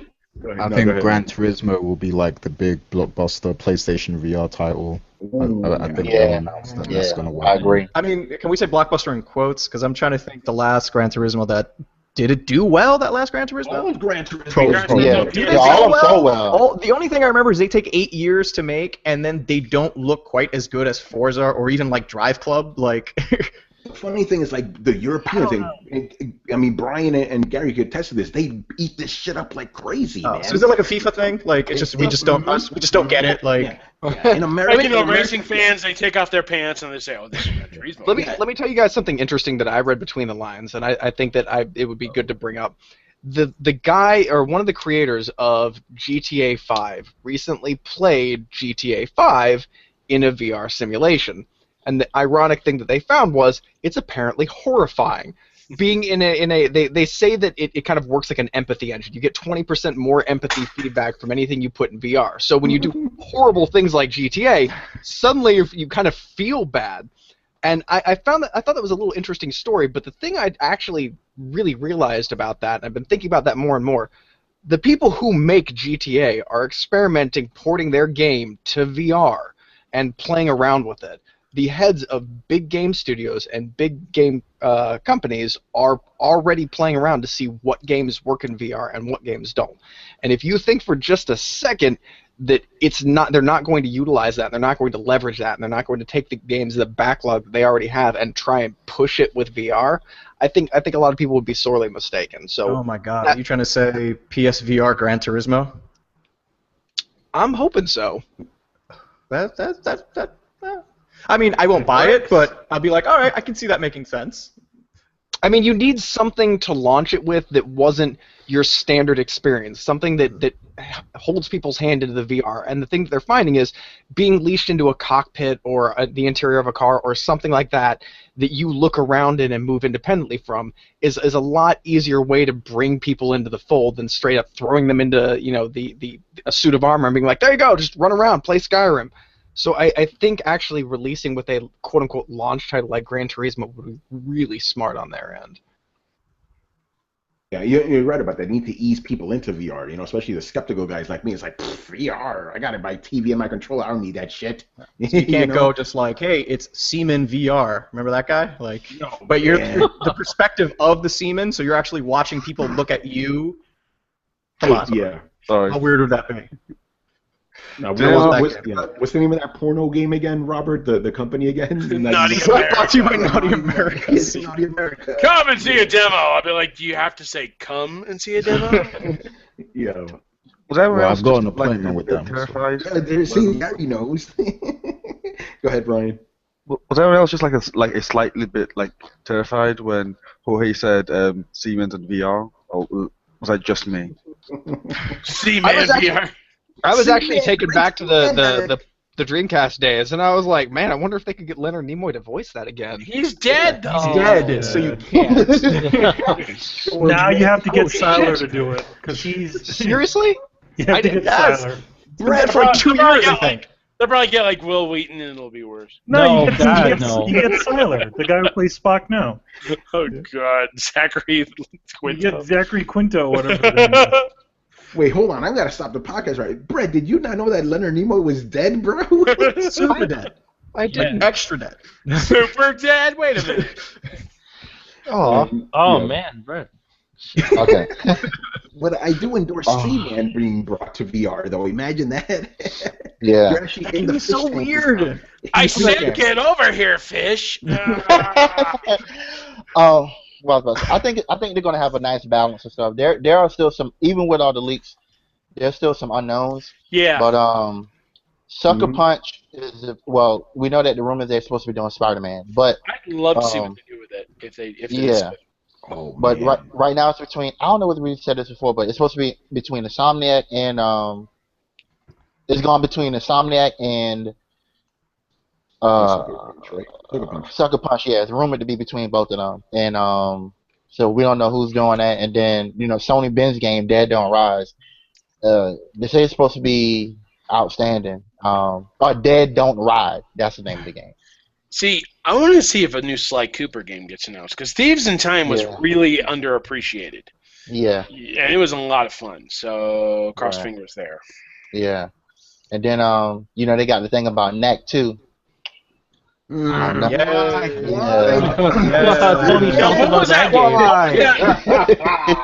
What was that adventure game they announced a couple of years ago with Michel Ancel attached?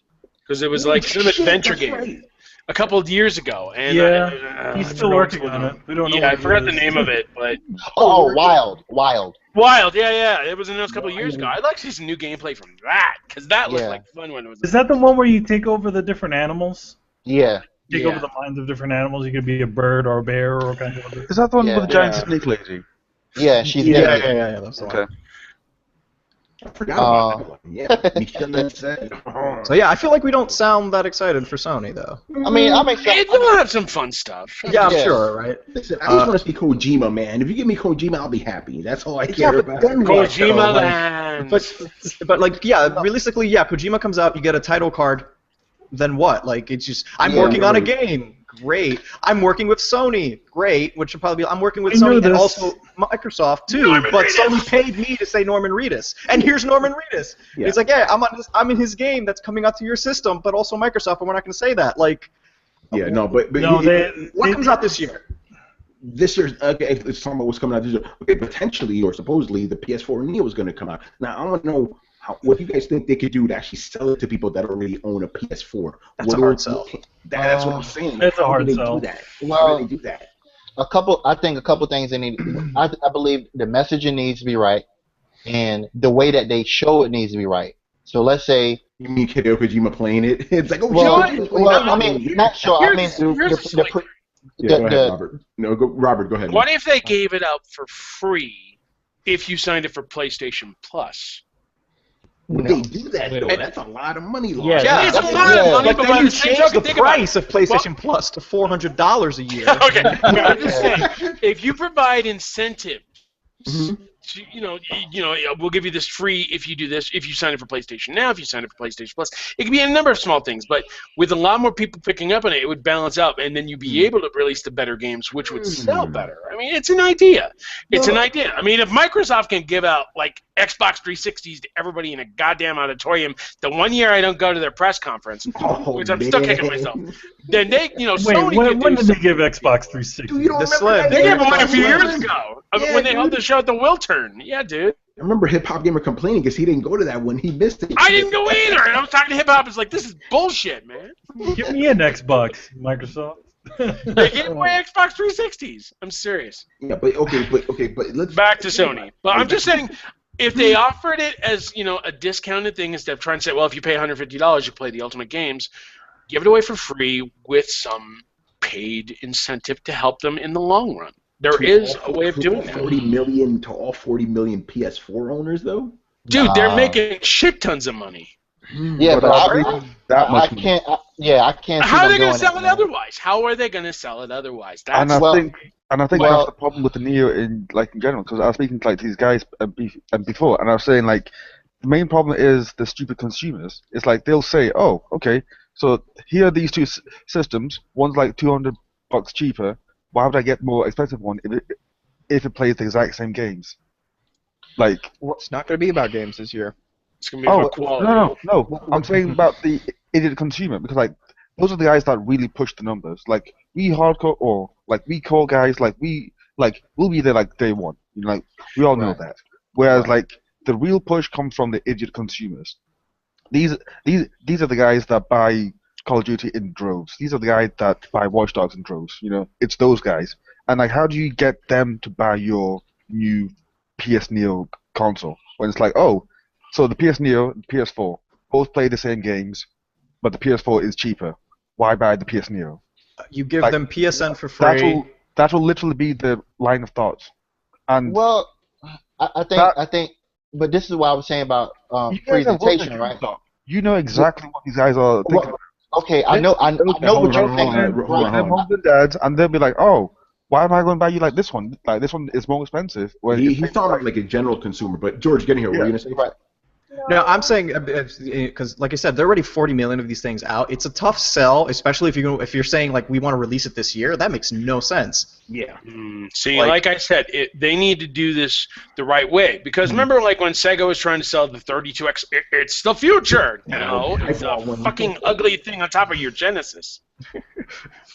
You gotta approach this the right way. Giving it away might not be a bad tactic as long as you tack on something that'll help them in the long run.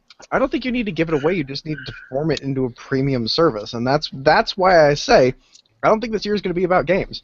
And I don't mean to like because like I like VR, so I think VR is going to be a big thing. Like here's the long and short of it. Look at PC and look at what's important right now. Look at what's making news and headlines. It's the fucking Oculus. Even though I hate Lucky Palmer and I think that the product they deliver to market is a piece of shit. It's making waves, and it's what people are talking about right now. Almost the same way that the Wii was making waves, and people were talking about the Wii.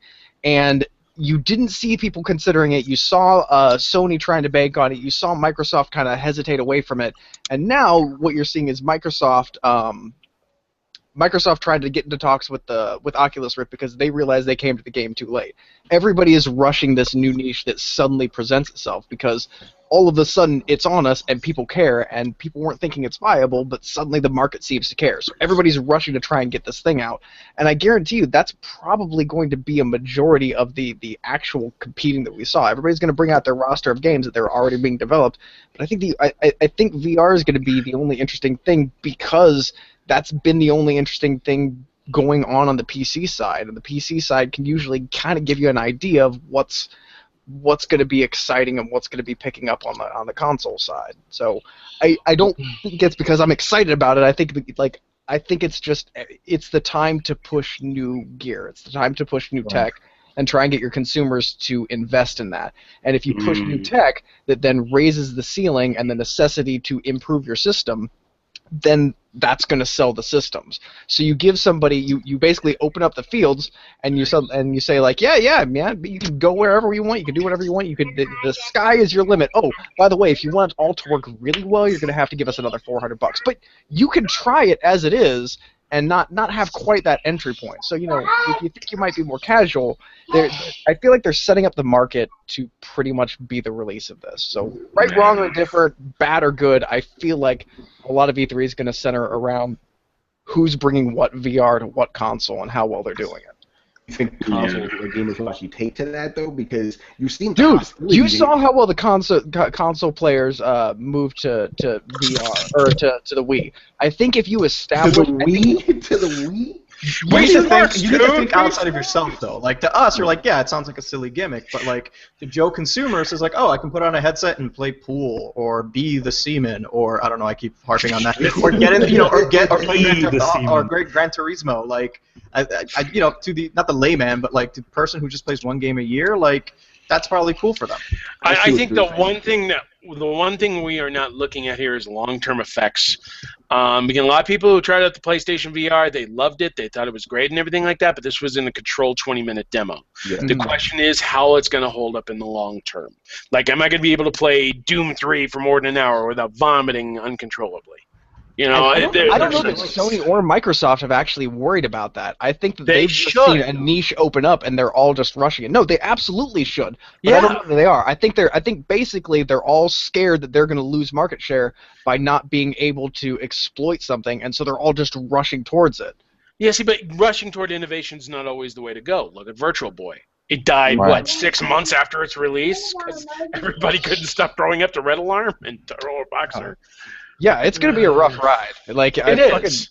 Fasten your seatbelts, because this is going to either make or break VR in the next year or so. And you know what? I was thinking, like, Microsoft, they're going the right way with HoloLens. They're not going like, well, this is when we're going to launch and everything like that. We're just showing what the technology is capable of, but they're going slow and steady with it. Sony, they want to get PlayStation VR right off the bat, but by the same token, you don't know, like, what it's going to do for the consumer market. I mean, yeah, Oculus is selling like crazy, but by the same token, will that keep up the momentum in the long run? You know, you got to take a look at the long-term effects, and I think Sony needs to take a close look and see, like, is PlayStation VR this much of a functionary part of PS4, or should we stick to stuff like Uncharted 4, which sells incredibly well? I think we need to ask. This is a debate. We're talking about E3, but I'm just saying. No, those are viable questions, though. Yeah, exactly. I totally agree with you, because think about this, like we're talking about hardcore gamers, right? What do we play, like maybe 5-6 hours a day? Strap this thing with this thing on your head. I don't know, man. You're right about that. So do you think it's going to be a case of, like, 6 months down the line, people are going to actually find out what happens? Well, look at the PlayStation Move. Look at the PlayStation Move. This is supposed to be the future as I play Kung Fu Rider. Yeah, that's the future. Well, one thing I would say with the PlayStation Move, when it presented it, that was the era of kind of like, okay, the Me Too era, right? So you had the Wii. Yeah. We all know the history, right? And Sony, they didn't really commit to it back then, but now, they're taking the VR, VR very seriously, to the point where, number one, it's built by them, it's in-house, they own their own VR, and they have a studio that's built, they have a studio that's dedicated to just making VR games, for this. Well, one of many studios. Well, there's one studio I know for sure that's owned by Sony that is making that. They're just, the whole mission is just to make games for VR or for PlayStation VR. Period.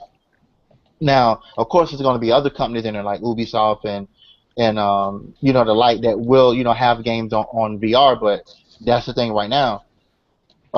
That, at least that's the way I see it. So I mean, they're taking it pretty serious. Number two, with the Neo, I believe that the way in which it all boils down to the messaging and the way they present the actual system, right? So if it was me and I'm going to sell it, I need to come up with some type of way that's simple yet effective to show you a comparison of this is what the game looks like on the PlayStation 4. This is what it looks like on the Neo. If the differences are drastic, it's all subject to opinion. Obviously, we want to sell it, but at least you got the option. Everybody may not be into it, but for the most part, I know personally, I'm going to get one. But that's just me. I can't speak for everybody else. But as long as they have the right message behind it, and the incentive program is there, as far as trading in, your system with retailers, things of that nature. I think it has the potential to go over smooth. But either way, like any product in life, anything you present, you're taking the risk. Well, but let me ask you this: you're gonna buy one. How many of your friends are gonna try yours? How many of your friends are gonna come over and be like, "Oh man, I'm sailing on a boat. Feels like I'm fucking there. You gotta come over and try this, homie. Come on over. Put on the headset. Just do it, man. You know you want to. Like know there's gonna be at least a handful of people. How many of those people are gonna become early adopters themselves? Like that's how you do it. Have they ever done any prolonged tests of long plays of virtual reality? Because there is a lot of studies of where virtual reality has made people sick. Yeah, but those are old tests. Like the hardware was unshielded and stuff. Right. There's a lot of things affecting people besides the visuals that was making them ill.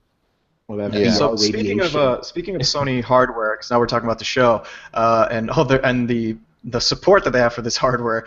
Do you think the Vita makes an appearance? I hope I not. think they No will way. announce Vita. Maybe like 2 minutes with the indie games section. I think The that sizzle reel of indie games of like, yeah, we Yeah, got that game we played yeah. 3 years ago on PC. Here you You go. know, You see a logo and a it's sizzle. it's hilarious That's it. You're not gonna because see nothing, man. it's hilarious because the PlayStation Vita to this day, even though the console's not super selling, the games are doing so well, and that's why they're not stopping making them. Because everybody who owns one buys a bunch of the games for it.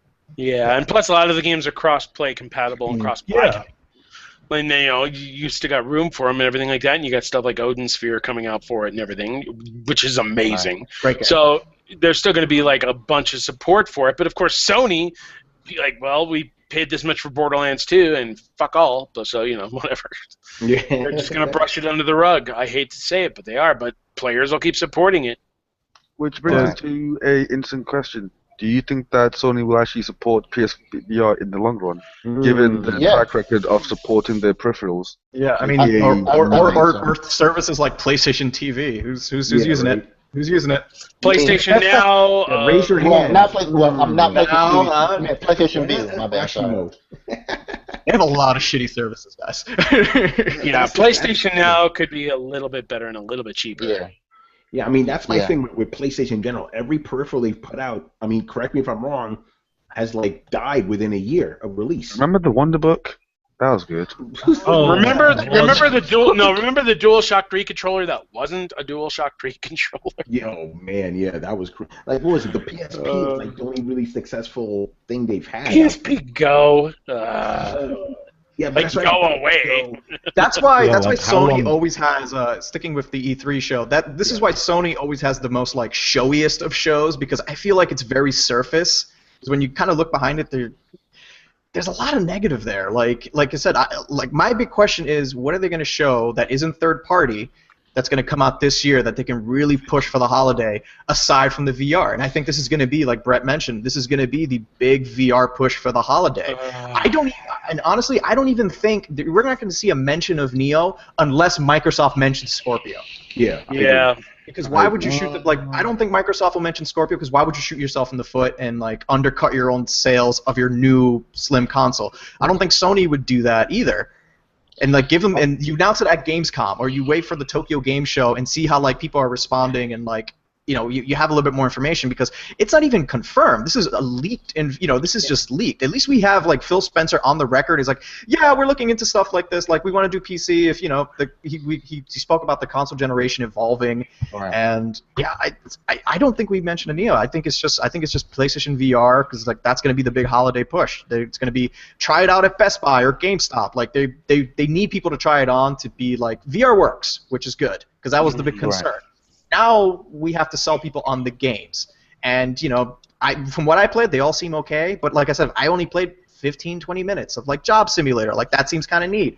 I don't think I'm gonna do 3 or 4 hours. I don't think the games have the longevity as just actual games. Like great, they're gonna be more for if someone comes over, they see this funny headset. Hey, what the hell is that? Oh, here, try this out. Oh, that's pretty cool. This is VR. Awesome. I'm gonna put this down and never touch it for the rest of my life. Yeah, it's gonna be like, it's like Until Dawn Carnival of Souls. Great. I'll just get my House of the Dead fix out of the way and I'll be done.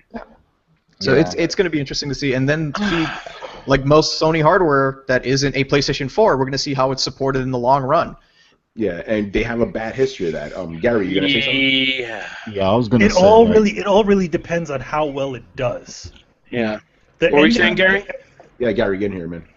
I was gonna say, like, how long realistically can the PSVR last? Because I mean, when are we gonna get PS5, and are you gonna be able to carry over this headset with the next console? Like, I don't think there's gonna be PS5. You don't think so, Chris? No, I think they're just gonna be PlayStation 4.6, whatever. Yeah. We'll call it PS4 Trinity and PS4 whatever. Like, just keep throwing out Matrix names till you run out. PS4 Merovingian. Yeah, I think that's definitely the direction they'll have to go in, because if they want this PSVR thing to last long term, then they're gonna have to do something like that. Robert, man, I see you like this over here, man. I'm just like, I can't help but wonder. You've got 40 million users of PS4. You should not shoot them in the foot by trying to sell them something they're probably not going to buy. I mean, I know a lot of tech heads will go crazy for VR, and there'll be great innovative games and everything like that, but will not be everybody's speed. So they need to do something at the conference that is about the PS4 owners, the ones that won't be able to the ones that can't afford an upgrade. I know people who scrap those money together just to get a PS4. They can't afford every game. So something like the greatest hits lineup that they just released with Until Dawn and all that stuff is a miracle to them. So they can get $20 games and actually see what the PS4 can do. There are people that are built on a budget and they can't afford a VR. So Sony needs to devote itself to games as well. It cannot just be about the VR. It can't. Yeah, you need to show them a Last of Us, or even a God of War running on the PS4. Yeah. How pissed would you be if you're a PS4 owner and it's half hour of VR and you're like, well, I can't buy this. This is $400. Yeah, exactly. It's not happening for me. They need to make sure that it's fine, push the VR, but don't make it just a VR showcase. Yeah, I think it's going to be segmented, and they have to balance it because VR doesn't really show that well on stage as you saw it, whereas everybody's seen at the PlayStation Experience, because it was kind of, you got the guy with the headset on, then you see the stream, but you really don't get the feel of that unless you put it on. And I think for them, I think if anything, for the VR segment, they're just going to show the games. Yeah. And that's pretty much it. Maybe talk about it a little bit, but having an on-stage demonstration does not work because again, it's a very personal experience. They're going to do that because people just don't understand how you present VR. You don't the thing with VR is that you can't present it like normal stuff that you present before, which is the usual. Hey, here's 30 seconds of some guy using product X and he has a smile on his face. Ergo, product X is good. You can't do that with VR because you look like Stevie Wonder. And that was the problem with the 3DS. Had that similar issue of it was one of those you have to see it to believe it, and it's just okay, the 3D kind of works, that's neat. But when you saw that, or if a kid sees that, they're gonna fall in love with it, but they can't see it on screen. Exactly. So they need to do what they did last time. Yeah. Was it at the PlayStation one where they had the kiosks at the side? So after the conference, they just lifted the whole thing and said, "Hey, play our games here now." Or was that? That was Nintendo that did it. You got to get to the people. You can't just go, "Hey, look, this is VR. Look at this person smiling while looking like an idiot." You can't do that. Yeah, it doesn't work in people's hands.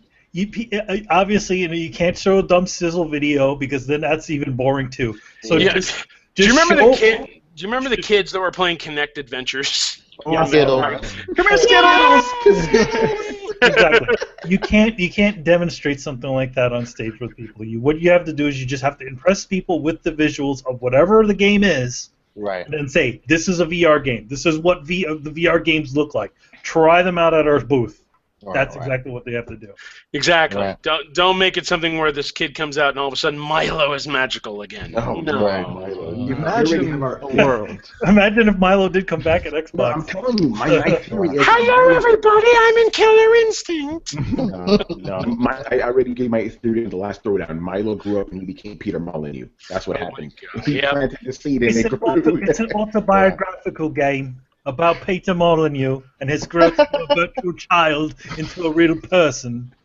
Oh, man. Should we even talk about Nintendo? Zelda? You mean Zelda, right? They're just Zelda. 8 hours of Zelda. Look, you got some people out there, man. I think there's only one big thing that Nintendo will do this year. I'm hearing that they're working with Ubisoft to make Beyond Good and Evil 2 an exclusive NX game. Oh, that would be... Yeah, I heard that too. That would have been a while back. If Reggie Fils-Aimé comes out on the Ubisoft stage and high-fives Aisha Tyler and says, Beyond Good and Evil 2. Because they look what they did with Bayonetta 2. It was one of the best, if not the best, Wii U game out there. It was fantastic. No one played. Nobody played. I know. They didn't know how to market it. It was a mature-rated game. Beyond Good and Evil 2 would be a little more easier to market because it would be teen-rated. You think so? Because the original game didn't even do that well. It's like why would it's that Mirror's Edge thing? People think they want it. It's politics. People think they want it, but they don't. Exactly. You really want Mirror's Edge? To me, if you put it on the NX, that's a death sentence. Straight up. I'm just saying that's probably the only thing we're really going to see from Nintendo aside from Zelda and Pokemon and Sun and Moon and But Yeah. There's no NX stuff, right? They confirmed that there would no Yeah. NX stuff. Yeah, They're probably gonna do something like Space World in September. yeah. And I put a tweet out probably about 20 or 30 minutes before the show, and I just said that what Nintendo says they mean, because if they say they're not going to do something, that means they're not going to do it. And some people, I guess, some people, they get like this, like they just get their mind like to believe that the company is going to do something other than what they said. But if you know the track record of the company, especially Nintendo, it is what it is, man. Some people just they getting their hopes up there. They're just gonna get their heart breaking. I'll be there with the box of tissue though. Triforce is going to be fun. I'm just saying. Yeah, I'm just saying. Yeah, Chris, get in here, man. You're the Nintendo guy right here as the former You're the Nintendo guy. Yeah, he's the former Poor Nintendo guy. stuff. I'm so sorry. we got a VR guy, and then there's Nintendo guy. Actually, Chris, he's a Nintendo Do you guy. angry buy your Nintendo games? No. Do you, like, Chris, explain yourself. Goddamn Bomberman! Yeah, no, I used to work for Nintendo in online marketing, but yeah, I don't see them doing too much. Like, I know exactly what Reggie's saying. Like, people get their hopes up anytime they make a small announcement. People blow it way out of proportion. They're not going to talk about NX. NX is going to be a huge disappointment, by the way. Don't worry about that. You'll see that at case you were worried. Because Nintendo, besides what everybody thinks that they have massive amounts of money, couldn't afford to hold Space World in Holiday Inn in Idaho. All right, so don't worry about. That'd be a hell of a show. Reggie coming out from the 9th floor. Hi, everybody. Everybody is ready. So yeah, and I think they are long overdue to show Zelda to people. That's what Wii U owners have been waiting for, and it better be damn good. Yeah. Think they show Can I any just new, say- do you think they show any hardware revisions for the 3DS or anything? No, the Nah. 3DS is dead. Nah. The 3 It's not dead. It's just they're taking their Best-selling time. console. Planet Robobot comes out tomorrow, and it's a damn good game. But I can't help but think, like, Chris's opening statement said it all. Oh, I used to work for Nintendo. Yeah. Just a defeated sigh. Like, I love having Chris talk about Nintendo because that bitterness is underlying everything that he says about the company. The Legend of Zelda is going to be a great game. It looks like it's going to be a lot of fun. They'll have 100 playable kiosks, so we won't have another Star Fox scenario. You're actually gonna play the new Zelda game on a screen, looking at another screen on a screen. I got it. I got that. Screenception. Oh my God. Zelda is so awesome. It's a screen on a screen on a screen. It's gonna be the greatest thing ever. The only way how's this gonna work? You're gonna pull up. There's gonna be nothing on the screen, right? And then what you're gonna do is you're gonna bring the DS, the Wii U up onto the screen, and then you're actually going to see the game. But you're going to notice that it's actually in another environment on another screen that you have to move forward to. You really think they're going to clusterfuck it like they did Star Fox Zero? Come on. Yes. Yes. Yes. Because they don't have different talent. Everybody thinks somehow Nintendo is going to do something different when they have the same people making the same blunders over and over again. It's insanity. Yeah, that's what I like to hear. I love hearing fucking angry ex-Nintendo employees. You had Miyamoto calling the shots on Star Fox Zero, and everybody bows to him like he's, the greatest gift. He's the gaming god, right? He needs to fucking retire. He needs to pack it up. E3 prediction. See you, Miyamoto. Yeah, I mean, come on. He's not going to retire. He's like Vince McMahon. He'll never go. Yeah. He's going to dye his hair some more. Well, no, he's gonna get not. young. Like, yeah. Give him an award, hang his jersey from the rafters, and get some new blood in there. Yeah. I mean, I'm curious to see what they're gonna do, but I mean, I'll probably watch it after, like a replay of it after I watch everything else. No, remember they're gonna be showing 8 hours of this thing. Treehouse, yeah, they're gonna show 8 hours. 8 hours of Zelda. I'm like, Yeah. Oh my god, that sounds so annoying. Yeah, I'll be at work during the Microsoft conference and when they do the Nintendo joint. So. All right. Yeah. So, I mean, and they'll have their fans and everything like that. I just want more Splatoon stuff. Yeah, Please, because that was amazing. That's a fun game. It's a fun game. Yeah, What are we right. losing this week? Retweet. I'm gonna move on to some EA. Yeah. Is it in the game? Here's what I want. Here's what I want. One of two things. I want a new SSX that doesn't do the fucking Deadly Descents thing, and then I want a new Dead Space. Yes. Dead Space. Yes. I think it's time. You know, I know Visceral's working on the Star Wars game, so it's very, very unlikely unless they get another studio. But going back, I mean, you know, Capcom's even talking about Resident Evil 7 and going back to horror after whatever the fuck 6 was. I think EA needs to beat him in the punch. EA needs to beat him in the punch, get a new studio on Dead Space, and make that shit scary like the first one. Yes, man. Dead Space 1 is still one of the best horror games ever. It is, and then they went all action on it, like Resident Evil, and I'm like, no. But I know what EA is going to do. They're going to show off, you know, Mass Effect gameplay. They're going to show off Titanfall 2 single-player content, which will be nice. Battlefield 1. Mobile graphics. Mobile Did games. you know that people have smartphones? Smartphones can play games. This chart says that 7 million people do things on their phone. Here's Minions like Paradise. Like, oh, fuck you. Here's Peggle 3! Like, what? Nothing. Bring out Pele now, you know. Let's have an interview. What sports icon is going to come out and talk for 20 minutes and drone Mike Tyson. It'll be Mike Tyson. This is what we do with the back thing. It's going to be really sweet. Yeah. He's not going to be. It's not going to be boxing. It's still going to be. It's going to be UFC. So this is going to be the show that Star Wars takes over. Yeah, Ronda Rousey, have her come out and just punch Peter Moore. No, she won't. Peter Moore's a good guy. This is going to be Star Wars. This is going to be all about Star Wars, new content for Battlefront, a hint at Battlefront 2, whatever Viscal World's working on, you know, have, what's her name, the girl who's running Motive? Amy Hennig's with Visceral. There was the girl, Jade Raymond, who's doing Motive. You know, so, and maybe bring back Star Wars 1313. Yes. That would be huge. Yes, man. If that's the one Visceral's working on, that would be the shit. Now, here's the thing. I want people to know this, right? EA was asked about Star Wars 1313. They said, hey, we may bring it back. It's not off the table. So that's not wild speculation. They may do it. I know. Man. You know, so yeah. But the thing I want to talk about EA is they're doing something different this year. They're not actually at the actual convention center. Yeah, they're at their own separate thing, which is actually kind of cool, I think. Yeah, so yeah, what do we think about that? Well, let's be honest. Last year they were at the booth, and their booth had a nice flashy showcase, but nobody could get in. Yeah. And that was the biggest thing they complained about, because everything was all press appointments or whatever, or you had to wait in line for 2 hours or whatever. So EA Play, they're doing, like, you know, just saying, fuck you, E3, and they're doing their own thing. And from what I've heard, it's really great setup and everything like that. All these kiosks, all these events. You know, I don't know what Marshawn Lynch is doing there, but he's there, I guess. And, you know, they're going to have Titanfall 2, Battlefield 1, all their sports games and everything like that. They're really doing something for the fans. And I'm going to go on, you know, Sunday for the press conference, and I'm going to get to see, like, firsthand what they have planned.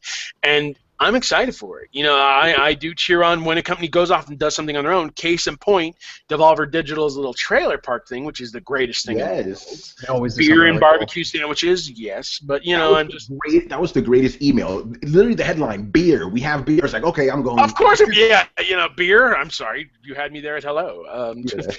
But, I mean, like, I think EA Play will be a great presentation, and I think the press conference this year will be all about Mass Effect and Star Wars, and we'll actually see some stuff that we were wanting to see. Remember, like, when we were dreading, like, the EA presentation because it was all, like, family games or you know, mobile shit, which they'll still bring mobile stuff, but, you know, it used to be about unpredictability, and now I think they're getting back into that groove. Yeah, last year was a press conference. Yeah, I know. Well, I mean, no, it wasn't like Ubisoft, let's invite James Cameron to talk for 45 minutes sort of press conference.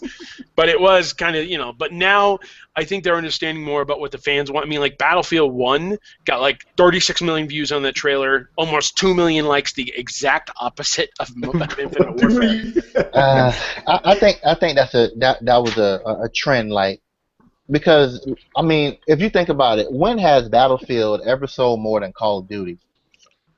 No, but I think people were so mad at what they saw over Call of Duty. Like Battlefield 4, they were so pissed, dude. They were so pissed. But, oh, God. I mean, just Star Wars itself. You know, seeing what Jade Raymond and her team is doing, seeing what Amy Hemmenig and her team are doing. You know, if Battlefront will have single player, which I am crossing my fingers on. And, God, wouldn't it be great if they brought back Rogue Squadron. Or they give us a proper Knights of the Old Republic sequel, like a Please, you know, and not like whatever the fuck Old Republic was. Oh, and you know that's gonna get like 10 minutes of the show. It's like because that game somehow keeps making money. BioWare's good.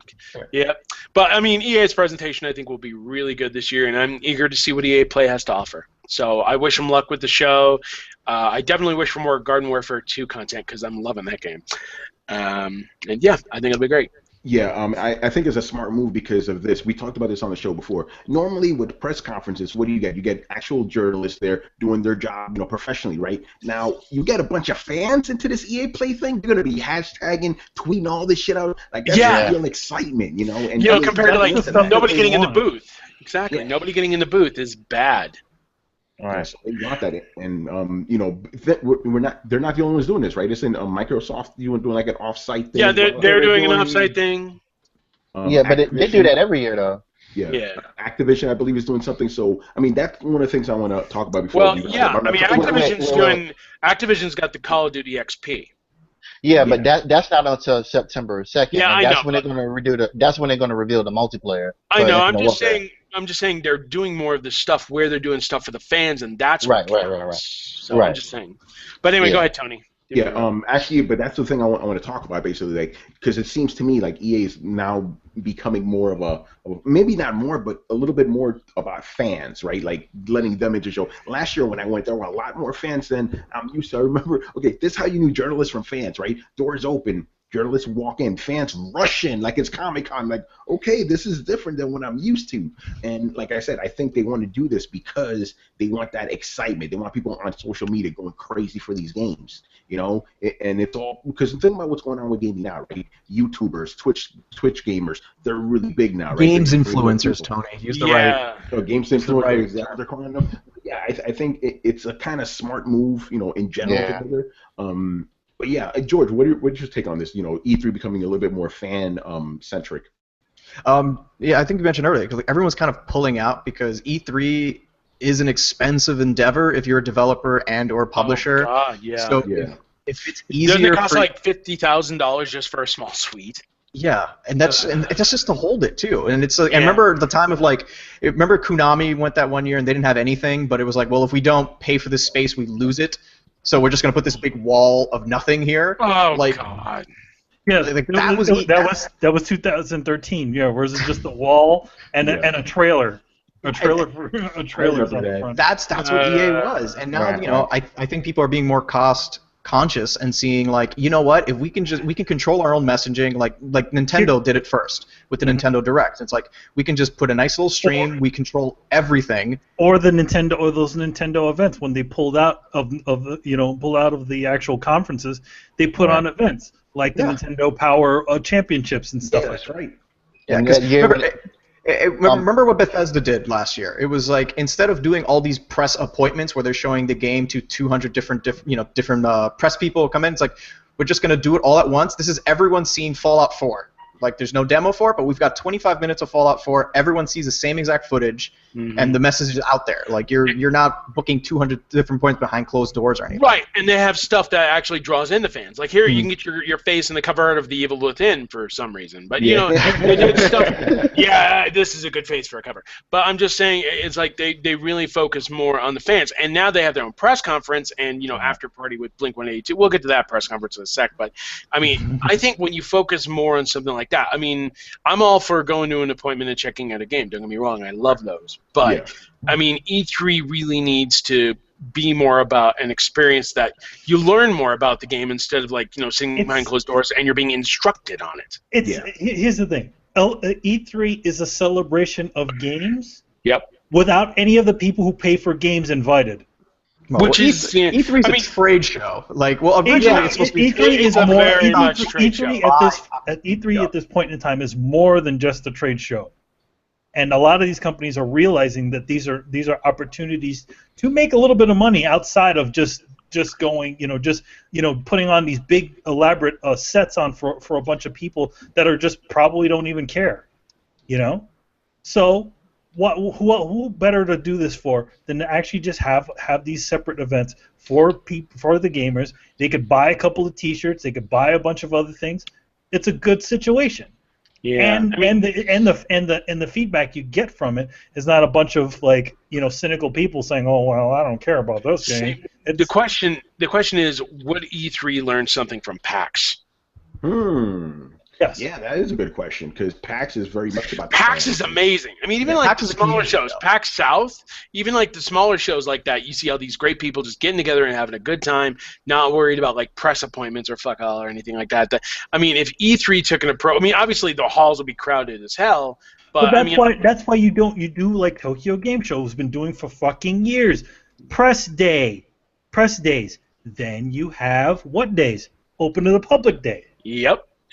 And that would work like a charm. And then all those companies that spent billions, that spent a bunch of money on to get one of those booths, could probably sell a bunch of silly merch that's just only for the convention, stuff like that. Maybe put out friggin' direct pre-orders for certain games too. See, if I were a publisher, what I would do is you do your press conference, great. You show all these great demos of the games, and then at the very end of it, hey, by the way, you can go on PlayStation Network or Xbox Game Store and you can play these same demos that were on the show floor right now. Like, I'm surprised no one's ever bring E3 to them. I mean, there are some people who have done that in the past. There have been these promotions, like these sales or anything like that, and they've actually brought E3 to them. So we're not even a sale. It's just like, hey, we're going to play half-hour Mass Effect. You can have Mass Effect Andromeda for a week on your system. Yeah, or launch a beta so you could play along with us on the show floor. Yeah, that'd be smart. And like Manny said, you can make some money off of this too. Yep. Instead of spending all this money, you're going to be making money, and the fans are excited. He'll be on Twitter going crazy. Tony's all sounding like mo money. No, I'll just be online like, these motherfucking fans. I've been waiting for 3 hours to play this game. Shit. I love it. Shit. This is awful. Shit. It's great.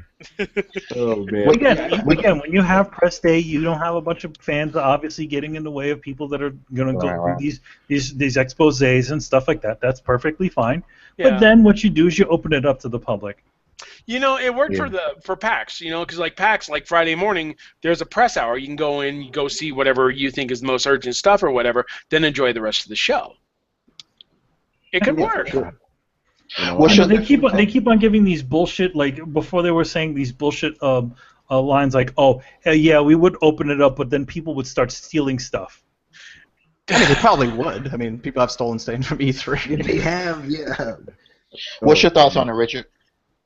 Try to get Richard in here. Richard? Yeah, he's so quiet, man. Yeah, I want to get Gary in here, Gary, man, because I know you're gonna dip soon. Get in here, man. Again. Come on, Gary. Or he fell asleep too, didn't he? Oh well. We got plenty of people here. That's why we got extra people in case anybody knocked out. Okay, let's talk about Bethesda real quick, because I know Robert, you want to talk about. Oh, I'm here. Oh yeah, Gary's back. Let Gary talk real quick. Gary, go ahead, man. Yourself, what do you think about E3 becoming more fan-centric?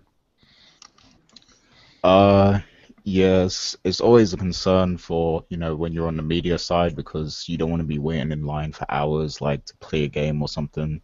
But I think for the general public, it is a good thing because they're the ones that are buying the games. So if the companies can find that balance with, with what EA is doing, for example, I think that's always a good thing, as long as they do have something set aside specifically for the press so that we can get what we need as well. Yeah, no, totally, man, because that's always a pain. I remember last year, actually, 1 year when I went to Ubisoft, right, I played maybe 4 games in about 2 hours. Last year, I was there for almost 4 hours. I played 2 games because there was just so many people there. So they got to find a nice balance there, I'm sure they will. George, I was there with you at Ubisoft. We were there for hours, man, just waiting in lines and stuff. Yeah, I ducked. I for some reason, I think you went to go see For Honor. I'm like, no, I'm gonna go see Assassin's Creed Syndicate. I think they're gonna get it right this time. And man, was I wrong. And then we both met for the Division. That's where we both it was ridiculous. But yeah, if they can find a balance, it'll be good. Because again, you want the actual people who are going to buy the games to get excited too, not just us going, oh yeah, this game is blah blah blah blah blah. All what? And shit. I mean, I could just totally see the EA say, well, we keep denying and everything like that, but it would be a smart idea. I mean, I think that's why they're testing the waters with this E3 Live business to see how it fares. So, I mean, I wish it luck. I really do, but it seems like only a handful of the companies from E3 itself are involved in Live. So Yeah. you got to wonder if it's going to branch out. You know, I like I said, I wish him the best of luck. I'll even stop by for a day and see like what's shaking and high five a Twitch person, and I don't know, go get some lunch. But there you go, and go over to Devolver and get some beer, right? yeah, exactly. Beer and rice bowls. That's right. Fantastic. All right, so let's talk about Bethesda. What are they going to be showing this year? Because they got Dishonored 2. You know, Dishonored 2 is going to take a big focus, but I'm hearing everything. I'm hearing Skyrim Remastered. I'm hearing Prey Reborn, not Prey 2, but Prey Reborn. I'm hearing a new Quake because Doom did so well. I'm hearing a new Wolfenstein because that series did well too, and I love the New Order and the Old Blood. And I'm also hearing about a possible new Elder Scrolls game, but that's a long shot. I think they're going to take their time with that. And boy, and the Evil Within 2. The Evil Within 2, but I don't know how I felt about the Evil Within. I don't know. I think the question is, did the Evil Within sell well? Oh, Robert, I know how you felt. I'm going to help you out right now. It sucked. Okay, I'll help you out. It was better than Resident Evil 6. I'll say that. But falling down and like hitting your face on the floor was better than like Resident Evil 6. You've actually done it. I feel so much better. But I'd like to see a new IP. And for sure. Bethesda will have it because Fallout Shelter worked so well for them. Didn't it? It was you're forgetting about Battle Cry. Obviously, that's the new IP. It was okay, but it's PC only, man. I think we'll see something really cool because last year's show was really cool. And there is some potential for some Fallout 4 DLC and Doom as well. Whatever they're gonna do with that, but remember they with Fallout they upped the price on the DLC, so hopefully they could do more along the line, more down the road. So that could be there as well. Yeah, I mean, it's Bethesda. They've always got something new up their sleeves, and it's gonna be really cool to see what they do. And plus that post-show thing, they're gonna do the games there. I mean, that's the thing you do. You have a fan event like that where they can play the games at that event and everything like that, and then throw the Blink-182 concert. Yeah, hey Gary, you're a big Bethesda guy. What are you expecting, man? Or hoping for? Yeah, definitely the Skyrim remastered, which I already own. So. God damn it. Go, son. He's playing Goat Simulator. We said Chewbacca interrupted you. I'm sorry about that. Go ahead, Gary. Oh yeah. So I think the big thing is going to be the Skyrim remaster, but I already own that, so I'm not fussed about that. I feel like they're going to do Elder Scrolls Online expansion as well, so they'll probably spend some time talking about that. And besides that, I think pretty much what Robert said, everything he listed, I think that's pretty much going to be what Bethesda shows. Yeah, and what about Ubisoft? What are we expecting from them? I want Beyond Good and Evil 2 so bad. Just somewhere, please. It's still in development, right? It's been in development for years. Yeah. Announce something. Make it the next Last Guardian. I don't give a shit. Just say it's official. Obviously, we'll see Watch Dogs 2. I want to see more Ghost Recon Wildlands and South Park The Fractured But Whole. And I don't say Fractured But Whole because that's just bad. Of course, we'll get a new Just Dance game because fuck all. This game makes money. People keep buying that. It's so weird. We'll see some Division DLC, but I wouldn't be surprised if they hinted at a new Assassin's Creed experience that I don't know we want, like in China when you're playing a ninja assassin or something. That'd be nice, and maybe a new Prince of Persia. Prince of Persia, bring it back, man. It's been the old kind, not whatever. That'd be crazy. Not the I Can't Die version, but the classic version. And God damn it, Far Cry Blood Dragon 2, please. Yes. That's what I want as well. Because we got Primal, it's out of the system, and I know we're not getting 5, so give me Blood Dragon 2. I'll be happy. Oh my God, that's Michael B. talking shit on top of a laser shooting T-Rex. Please. Who's the artist that comes out for the Just Dance segment? Because last year was Jason Derulo, right? Okay. Yeah. Well, let's see. Hit song this year. More than likely, it'll be. God, I don't know. Cake by the Ocean, man. I don't know. I'm kind of scared to think now because he's like probably be like Gangnam Style. Whoop. I think we'll get an extended Ghost Recon demo as well. Yeah. I'm telling you, like Wildlands looked impressive when they looked revealed it awesome. last year. It was so cool. Yeah. And, I mean, Aisha Tyler has brought the show back to prominence. Because Yes. Ubisoft was the joke for the longest time between Joel McHale bombing, Mr. Caffeine, the Yeah. fuck is this? James Cameron not showing anything about it. What about For Honor? I played that. Oh, yes! Oh, Yeah. That game that was going looks to be fun. that looks vicious, man. That game looks visceral. Like, just throw up your lunch. Don't eat. Yeah, that's what it looked like, man. You threw up your lunch. You better not eat that while you better not play that game after you eat, man. It's gonna be curtains for you. It looked that good. It looked that good. Oh, God, curtains. Oh, man. All right, so let's start wrapping up. So I want each of you to give me your most anticipated thing. It could be something completely outlandish. It could be realistic, whatever. So what is the one thing you want to see most out of this E3? Robert, let's start with you. Come back to me. I need to think for a minute. Okay, who wants to go first then? You. I'll go. Go ahead, man. I'll give you my joke answer, and then I'll give you my real answer later. But my joke answer is we start screaming for Kojima, and then he comes out and he just says, "I got nothing," and then just walks off. And then people give him a standing ovation anyway. It's just like Half-Life 3. Yeah. Kojima's like, I got it. It's not even a game. I don't know. We motion captured a horse. I tried a dog, and it seems fun. Follow me on Twitter. I have food. Kojima will have the next Nintendogs. My wife likes this game. Bye. No, Kojima shows up and all he does for 5 minutes is just show tweets of his food on the big screen. I know. Or you find out this new game is actually just pachinko machines, that he just got into the pachinko machine racket. It's a shit. Oh, God. Castlevania pachinko machine. It's just going to be 12 minutes of Kojima drinking tea and telling you how he feels about young people. Yeah, the problem with kids today, they do not like Kojima Land. Kojima Land, yeah. And you're gonna find out Kojima's been a Hydra agent this entire time, right? Right. Oh, that'd be so good. He comes out as Hail Hydra. George, what's your real answer? My real answer is going to be how seriously they're going to take VR. Yes. I kind of need to see, just from the Sony standpoint, because that show is going to be really big and bonkers, but it's going to be, I feel like there's going to be a lot of nothing there.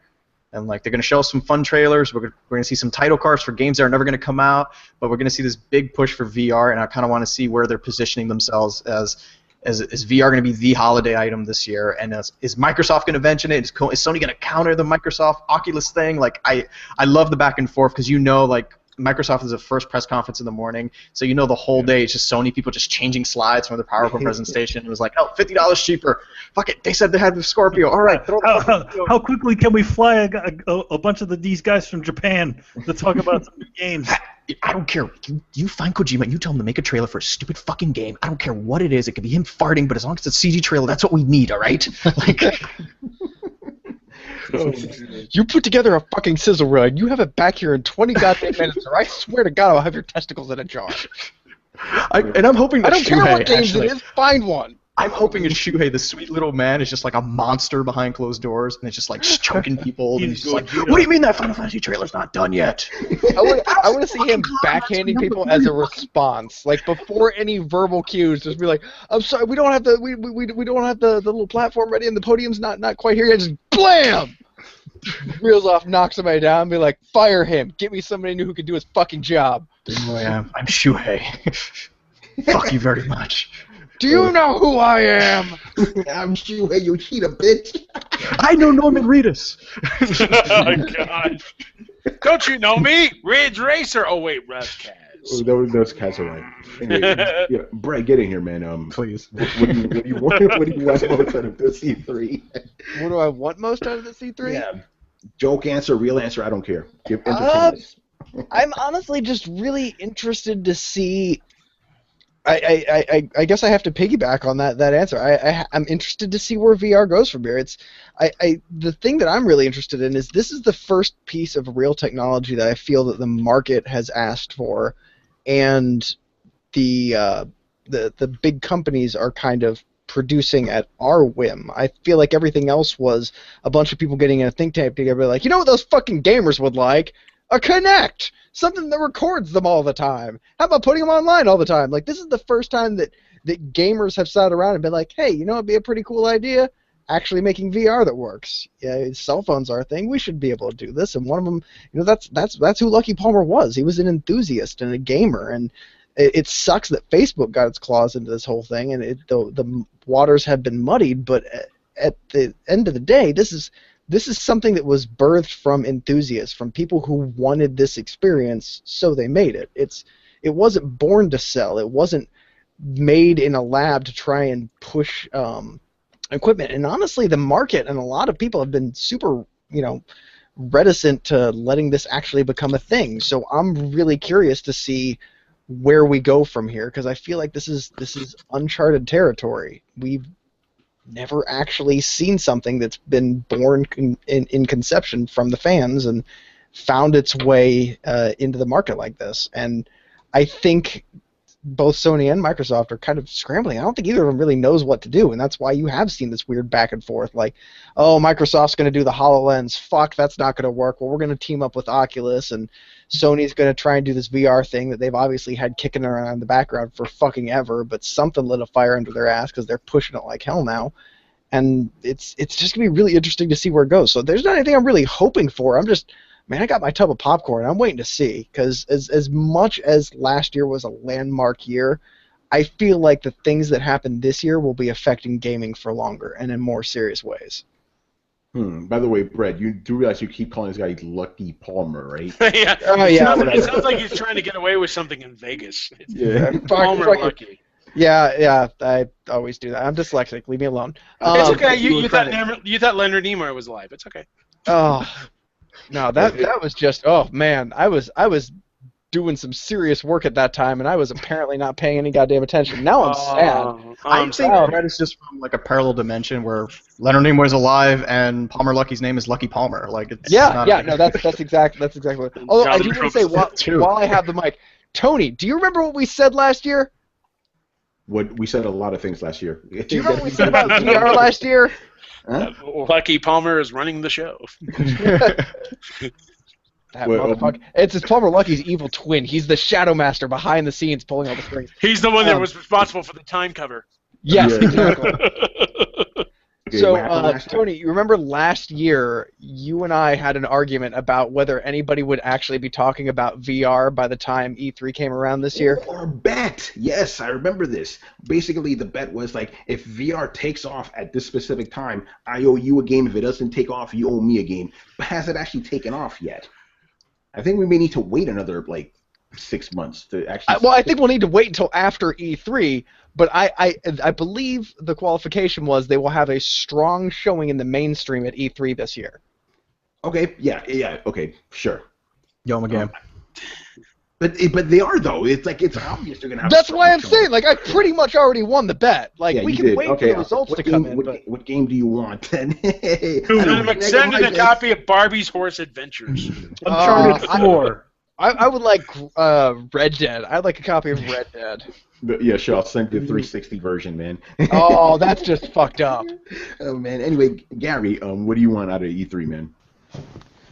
The biggest thing I want, the main thing, is a 10-minute Mass Effect Andromeda demo. Yes. That's what I'd really love to see, because we haven't really seen much of this game yet. It's just been a lot of we've seen a trailer, we saw some concept arts and stuff. You saw Galaxy Map. What more do you want? Yeah, and then there was that leaked jetpack thing or whatever, but that's it. So I really just want to see, what the game's about and how it plays, the gameplay and everything. So that's what I'm really looking forward to. So I hope EA delivers. Right, Manny. What am I looking forward to? That's not Lady Kojima. Well, I've already made that apparent. Yes. I'm going to go with something fake. That the graphics that we've been seeing for the Metal Gear Pachinko game are actually for a Metal Gear Solid 3 remaster game. Yes. Made in the Fox engine. Where the Pachinko is a mini game. And the Pachinko is just a port of the sequences that are meant for that game. Yeah, that was cruel, man. It's like, how are you gonna show us these awesome looking graphics? Go, oh, it's a pachinko game. Horrible. Welcome Fuck to Konami. Yeah, Konami hates us so much. Silent Hill pachinko.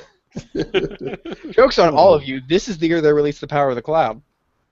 Yeah, right. Power of the Clown. The cloud. Yeah, I don't know. Chris, get in here, man. Yeah, what do you say? Well, I would look forward to seeing if they show us Red Dead Redemption 2, which I really think they will. But my dream thing would be San Andreas Remastered. If Rockstar brought out San Andreas Remastered, I'd be so happy. Dare we dream, Chris? The funny thing is, didn't somebody show like a little concept or something, like what it would look like if it was remastered or something? Like, I think they mod the shit out of every GTA. Yeah, so I think I saw. Like, yeah, it was pretty good. Basically, somebody released an image. I think it may have even come from Rockstar, and people are like, "Oh my God, are they actually doing it?" But who knows? Do they actually sound like one of the Golden Girls when they say that? Yeah, they sound like Blanche. Yeah, people just start crying now. Every game reveal, somebody's crying. No, wait, who's that dude from Hairspray? Harvey Fierstein. I can't wait to see Red Dead Redemption 2. Oh man! All right, Reggie, man, get in here. What I want to see, Bloodborne 2 and Agent. Too soon for Bloodborne. Agent. Yeah. Isn't Agent canceled?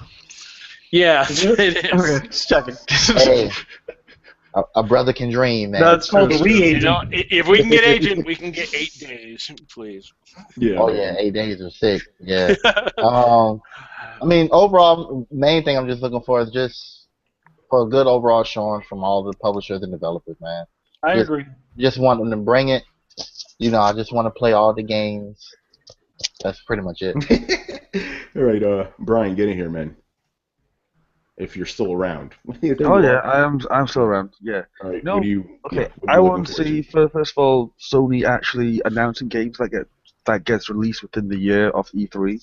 Amen. So I feel like Yes. that is one of the most annoying things about E3 last year, is that we had a mass amount of people who literally just wet themselves because Sony announced so many games. I was like, yeah, but none of them are coming out like within the next 12 months. Like since then and now, like pretty much everything that people were excited for, bar Uncharted 4, has not come out yet. So literally last year's show could have been thrown away or not happened, or Sony just could have just come on stage and said Uncharted 4 next year and then walked off stage. Like they literally could have done that, and that would have been like better. So I want to actually see them display games that are coming out within the next 12 months, or else I'll just say, what's the fucking point? They'll announce The Order 2. No. I want them to fucking announce games that I'll be playing soon, because like Are you I can't saying be The dealing Order with will them be just like no within like the next 12 months though. That's the thing. It's like I'm just so sick and tired of these companies just announcing games and it's like, oh yeah, it's coming out eventually. Like when? You know, like it's either like within the next 12 months is I think is a reasonable expectation.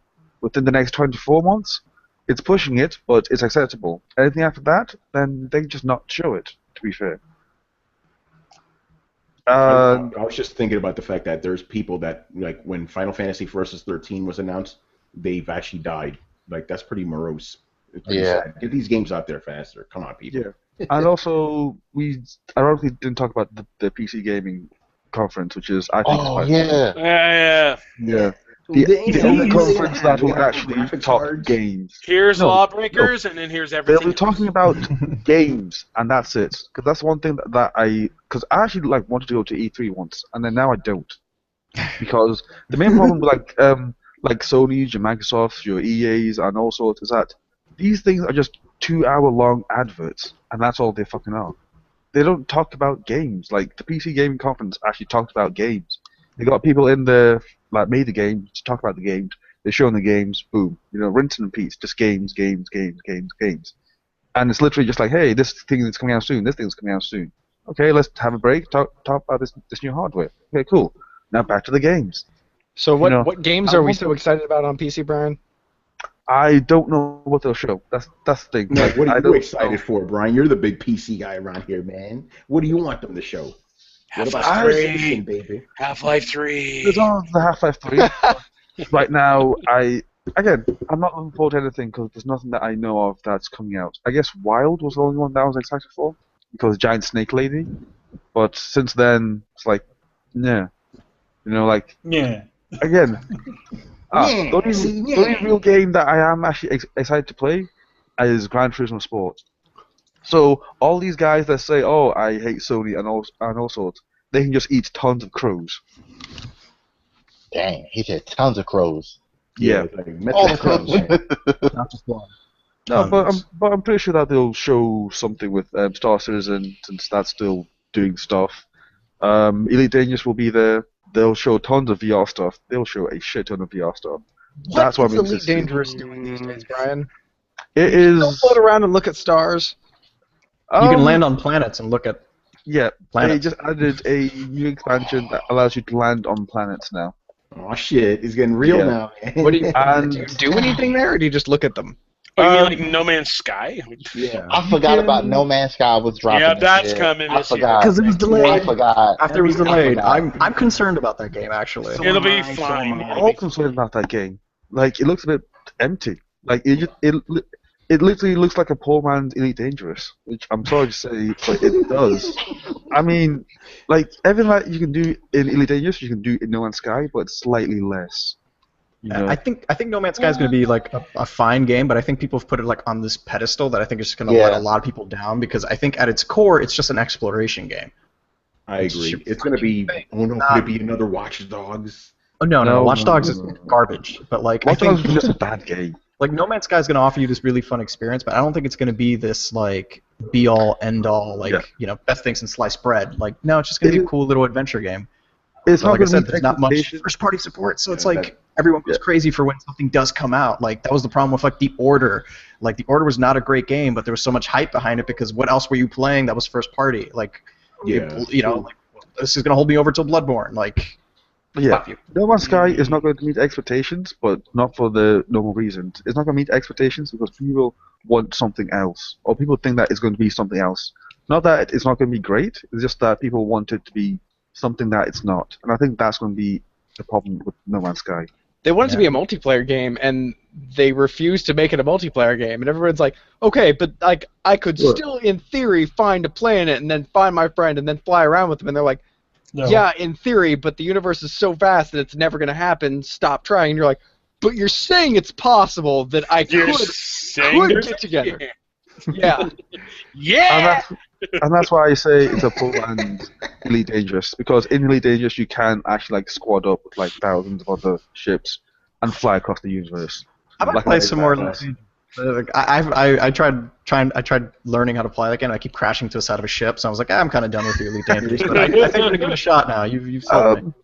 It's fine. For like the first 2 hours of that game, I kept on like crashing into suns. You'd think that I would like see them coming, but I didn't. The first 2 hours was me flying into suns. How do you miss suns? I just need Rogue Leader. That's it, or Rogue Squadron, please. All right, Robert, get in here, man. You're ready. Okay, my fake answer is I want Rogue Squadron back, but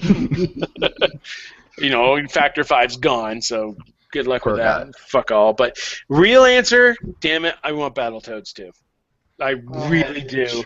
And I want Red Dead Redemption 2. I really do. I think Red Dead Redemption 2 will at least get a teaser and knock everybody on their fucking ass. Yeah. Who gets it? Microsoft or Sony? Who gets that announcement? They're both gonna get. Well, that's gonna be. Who does it at their press conference? I think they'll probably do like they'll do a morning trail reveal, and then like Sony be like, "Oh, we got this exclusive thing if you pre-order it through us." It'll pop up in a sizzle video. Yeah. The only thing with Red Dead Redemption 2 at E3 is like, if it was any other company with any other game, then it'd be fine. But because it's Rockstar, and Rockstar just don't give a damn, they'll just release something whenever they feel like it. Like, they don't need E3 for hype. They'll just release it on like any day. They can take care of their own shit. Exactly. Yeah. Like, you find out. Like Microsoft or Sony will pay big bucks to they get will. that announcement. So it'll happen. It's just a matter of who. I mean, both companies could benefit. I mean, like, we don't really expect these exclusives. Like, Sony's got Street Fighter V, whatever, but Microsoft's got Rise of the Tomb Raider, but they've got the money. They can buy an exclusive announcement if they want, and Rockstar would jump all over that shit. Yeah. Would they? I mean, they have all the money in the world already. They can just say like, they do, but I mean, if Sony's like, we'll give you $20 million if you let us announce Red Dead 2 at our show. Yeah. The main problem is that they don't have all of the money. They may have all the money, but they don't have all of the money. Yeah, they're not Trump, so yeah. No, they're not Nintendo, right, Chris? Oh God! They got the war chest. What's like a $50 billion war chest? And I'll tell you, this E3, I really hope they focus on as much regular games as they do VR. I know people are pushing for VR. I know a lot of things are going to happen with VR and everything like that, but don't forget the 40 million people that own a PS4. Don't forget how many people own an Xbox One. Focus on them as well. There's not everybody can afford an upward extent. Not everybody's into 4K. I could give a fuck less about 4K Blu-ray or whatever. Thank you. Sorry to stop there. Couldn't care less. Exactly. Deadpool's on 4K. Fuck you. I'm watching it on DVD. Leave me alone. So just keep the regular audiences in mind. Don't forget about us. And I think that's where announcements like Red Dead Redemption 2, Battletoads 2, or whatever gets announced will come into play. And I hope companies remember that. We do not need E3 to become the next GDC. I'm praying that it's one and the same. I personally think that the best thing for VR would be to say that, hey, that game that all your friends are playing? You can play it too in VR. Just simple as that. Put Skyrim in VR. And watch them vomit an hour later. Yeah. We got it wrong, people. VR is a horrible screwed up. We picked it. Burn it all. just crying and vomiting. Like, I was wrong. It's blood. It's terrible. It's blood. I know, and it's the bad angry, not the happy angry. Yeah.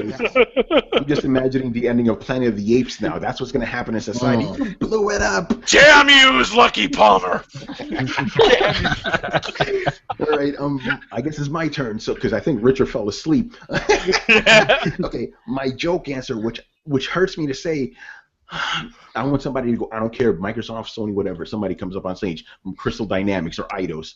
We have a new Soul Reaver game for you guys. We have a new Legacy of Kings. Not gonna happen. Not gonna happen. If they do that, oh my God. Look at that. Considering that Nosgoth shit the bed, we're not seeing another Soul Reaver game. Might as well just ask for a new Gex game while you're at it. Yeah. Please. Oh, man. Rex.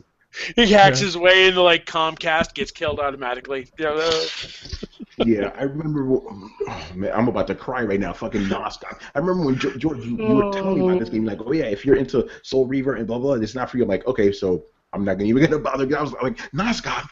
Is this what I wanted? No, it's not. Online multiplayer. You'll enjoy it. Why would you come back and be like, hey guys, I know I haven't made anything in years that anybody cares about, but you know that thing that I did make years ago that everybody does care about? And we all go, yeah. He goes, yeah, if you care about that thing, you're totally not going to care about this new thing.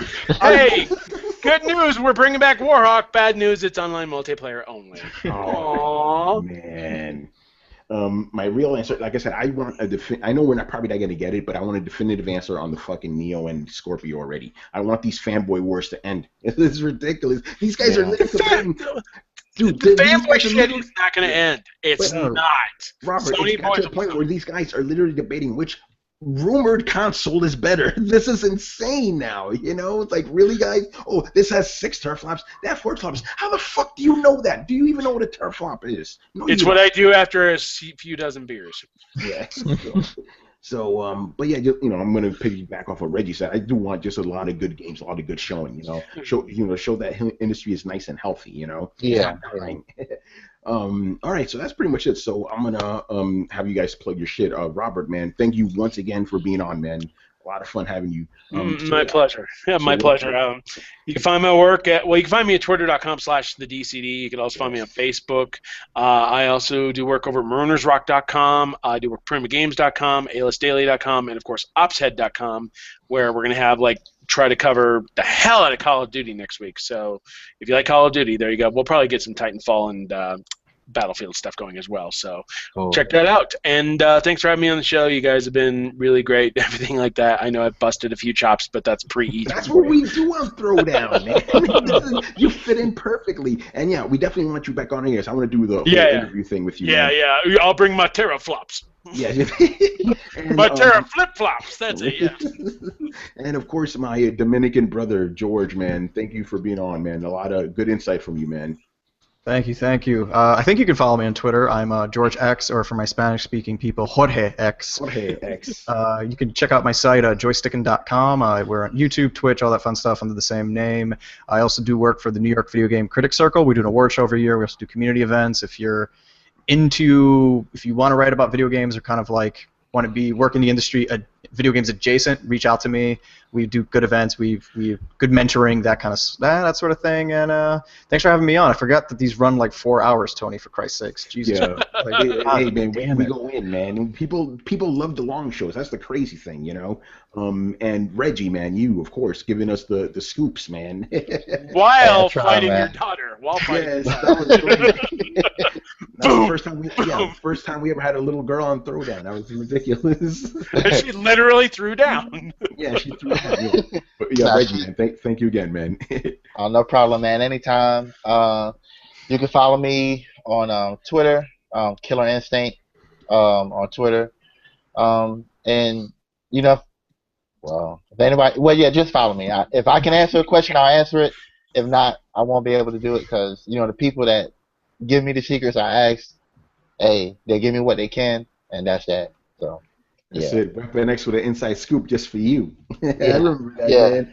All right, a little bit of house cleaning here. So there's not going to be any throw down your questions this week because we're going to be on, in LA. So episode 88 will actually record at 10:30 Eastern on Sunday, June 19th. So save all your questions until E3 is over then, because we're going to have a proper throw down your questions E3 special like we did last year. So save all those questions for that episode. We're also going to try to do a post-event show on Monday night. Gary and Richard will probably be on that. And at least 3 throwdown episodes from E3, Wi-Fi willing. So, we'll see about that. So that's it. We got a lot of good shit coming at the Coalition and on Throwdown for E3, so please stay tuned for that. And make sure to stay tuned to thecoalition.com. Of course, man. Gary, any last words, man? No, I'm just looking forward to meeting up with you guys again in LA. It's been a while, man. It's been too long, man. Oh, yeah. Is everybody going to E3? Because that'd be awesome. Most of us are in here. Yeah, most of us here. We could throw down in real life going for teraflops. That Robert Workman, he teraflopped really hard the other day. Yeah, I'm sorry if I had better shoes. These Vans, I don't know. Yeah, I'm hoping to make it out next year. So we'll see what happens. That'd be awesome, man. All right, so let me wrap this up. Thank you for watching and listening. Make sure to follow the Coalition at thecoalition.com. Also, help support the site by donating to our Patreon page. Subscribe to Throwdown on SoundCloud, iTunes, and YouTube. Don't forget to follow us on Facebook and Twitter at Throwdown Show. Links are available in the description below. Once again, our show is Tony Polanco, and let's do this. I was joined by Robert Workman. Lucky Palmer. I'm going to impersonate Richard Bailey Jr. Hi, thank you for having me on. I will see you at E3 next week. Reggie Butler, Weapon X. Watch me on Twitter when I promote Tony Takes. All right, my man. George Jimenez. As much as Robert's willing Battletoads 2 into existence, I'm gonna will it for not to be in existence. So I'm gonna will Han Solo to attack you from behind. He doesn't do that because he's dead. Not that one. Spoiler alert. Wait, hey, Brett and I might not know that. Yeah. Gary Swaby. Yeah, good to be back on the show. Looking forward to E3. That's it. Yeah, right. Mr. Emilio Lopez. See you later, guys. Chris Seeley. Hey, good night, everyone. Brett Murdock. Man, I watched Into Darkness 3 or 4 goddamn times in the last year, and none of you motherfuckers told me nothing. And of course, Mr. Brian Munjoma. I would always like a podcast with George. Whoa, we sound like a robot. There's one. Silencer! Watch Dogs 2 hacked him. Say all your base belong to us. That makes my part of us. Yes. Oh, jeez. Hack everything, guys. PC Master Race. Yeah, there you go. All right, people. We'll see you next time. Later. Deuces. Peace. Love you.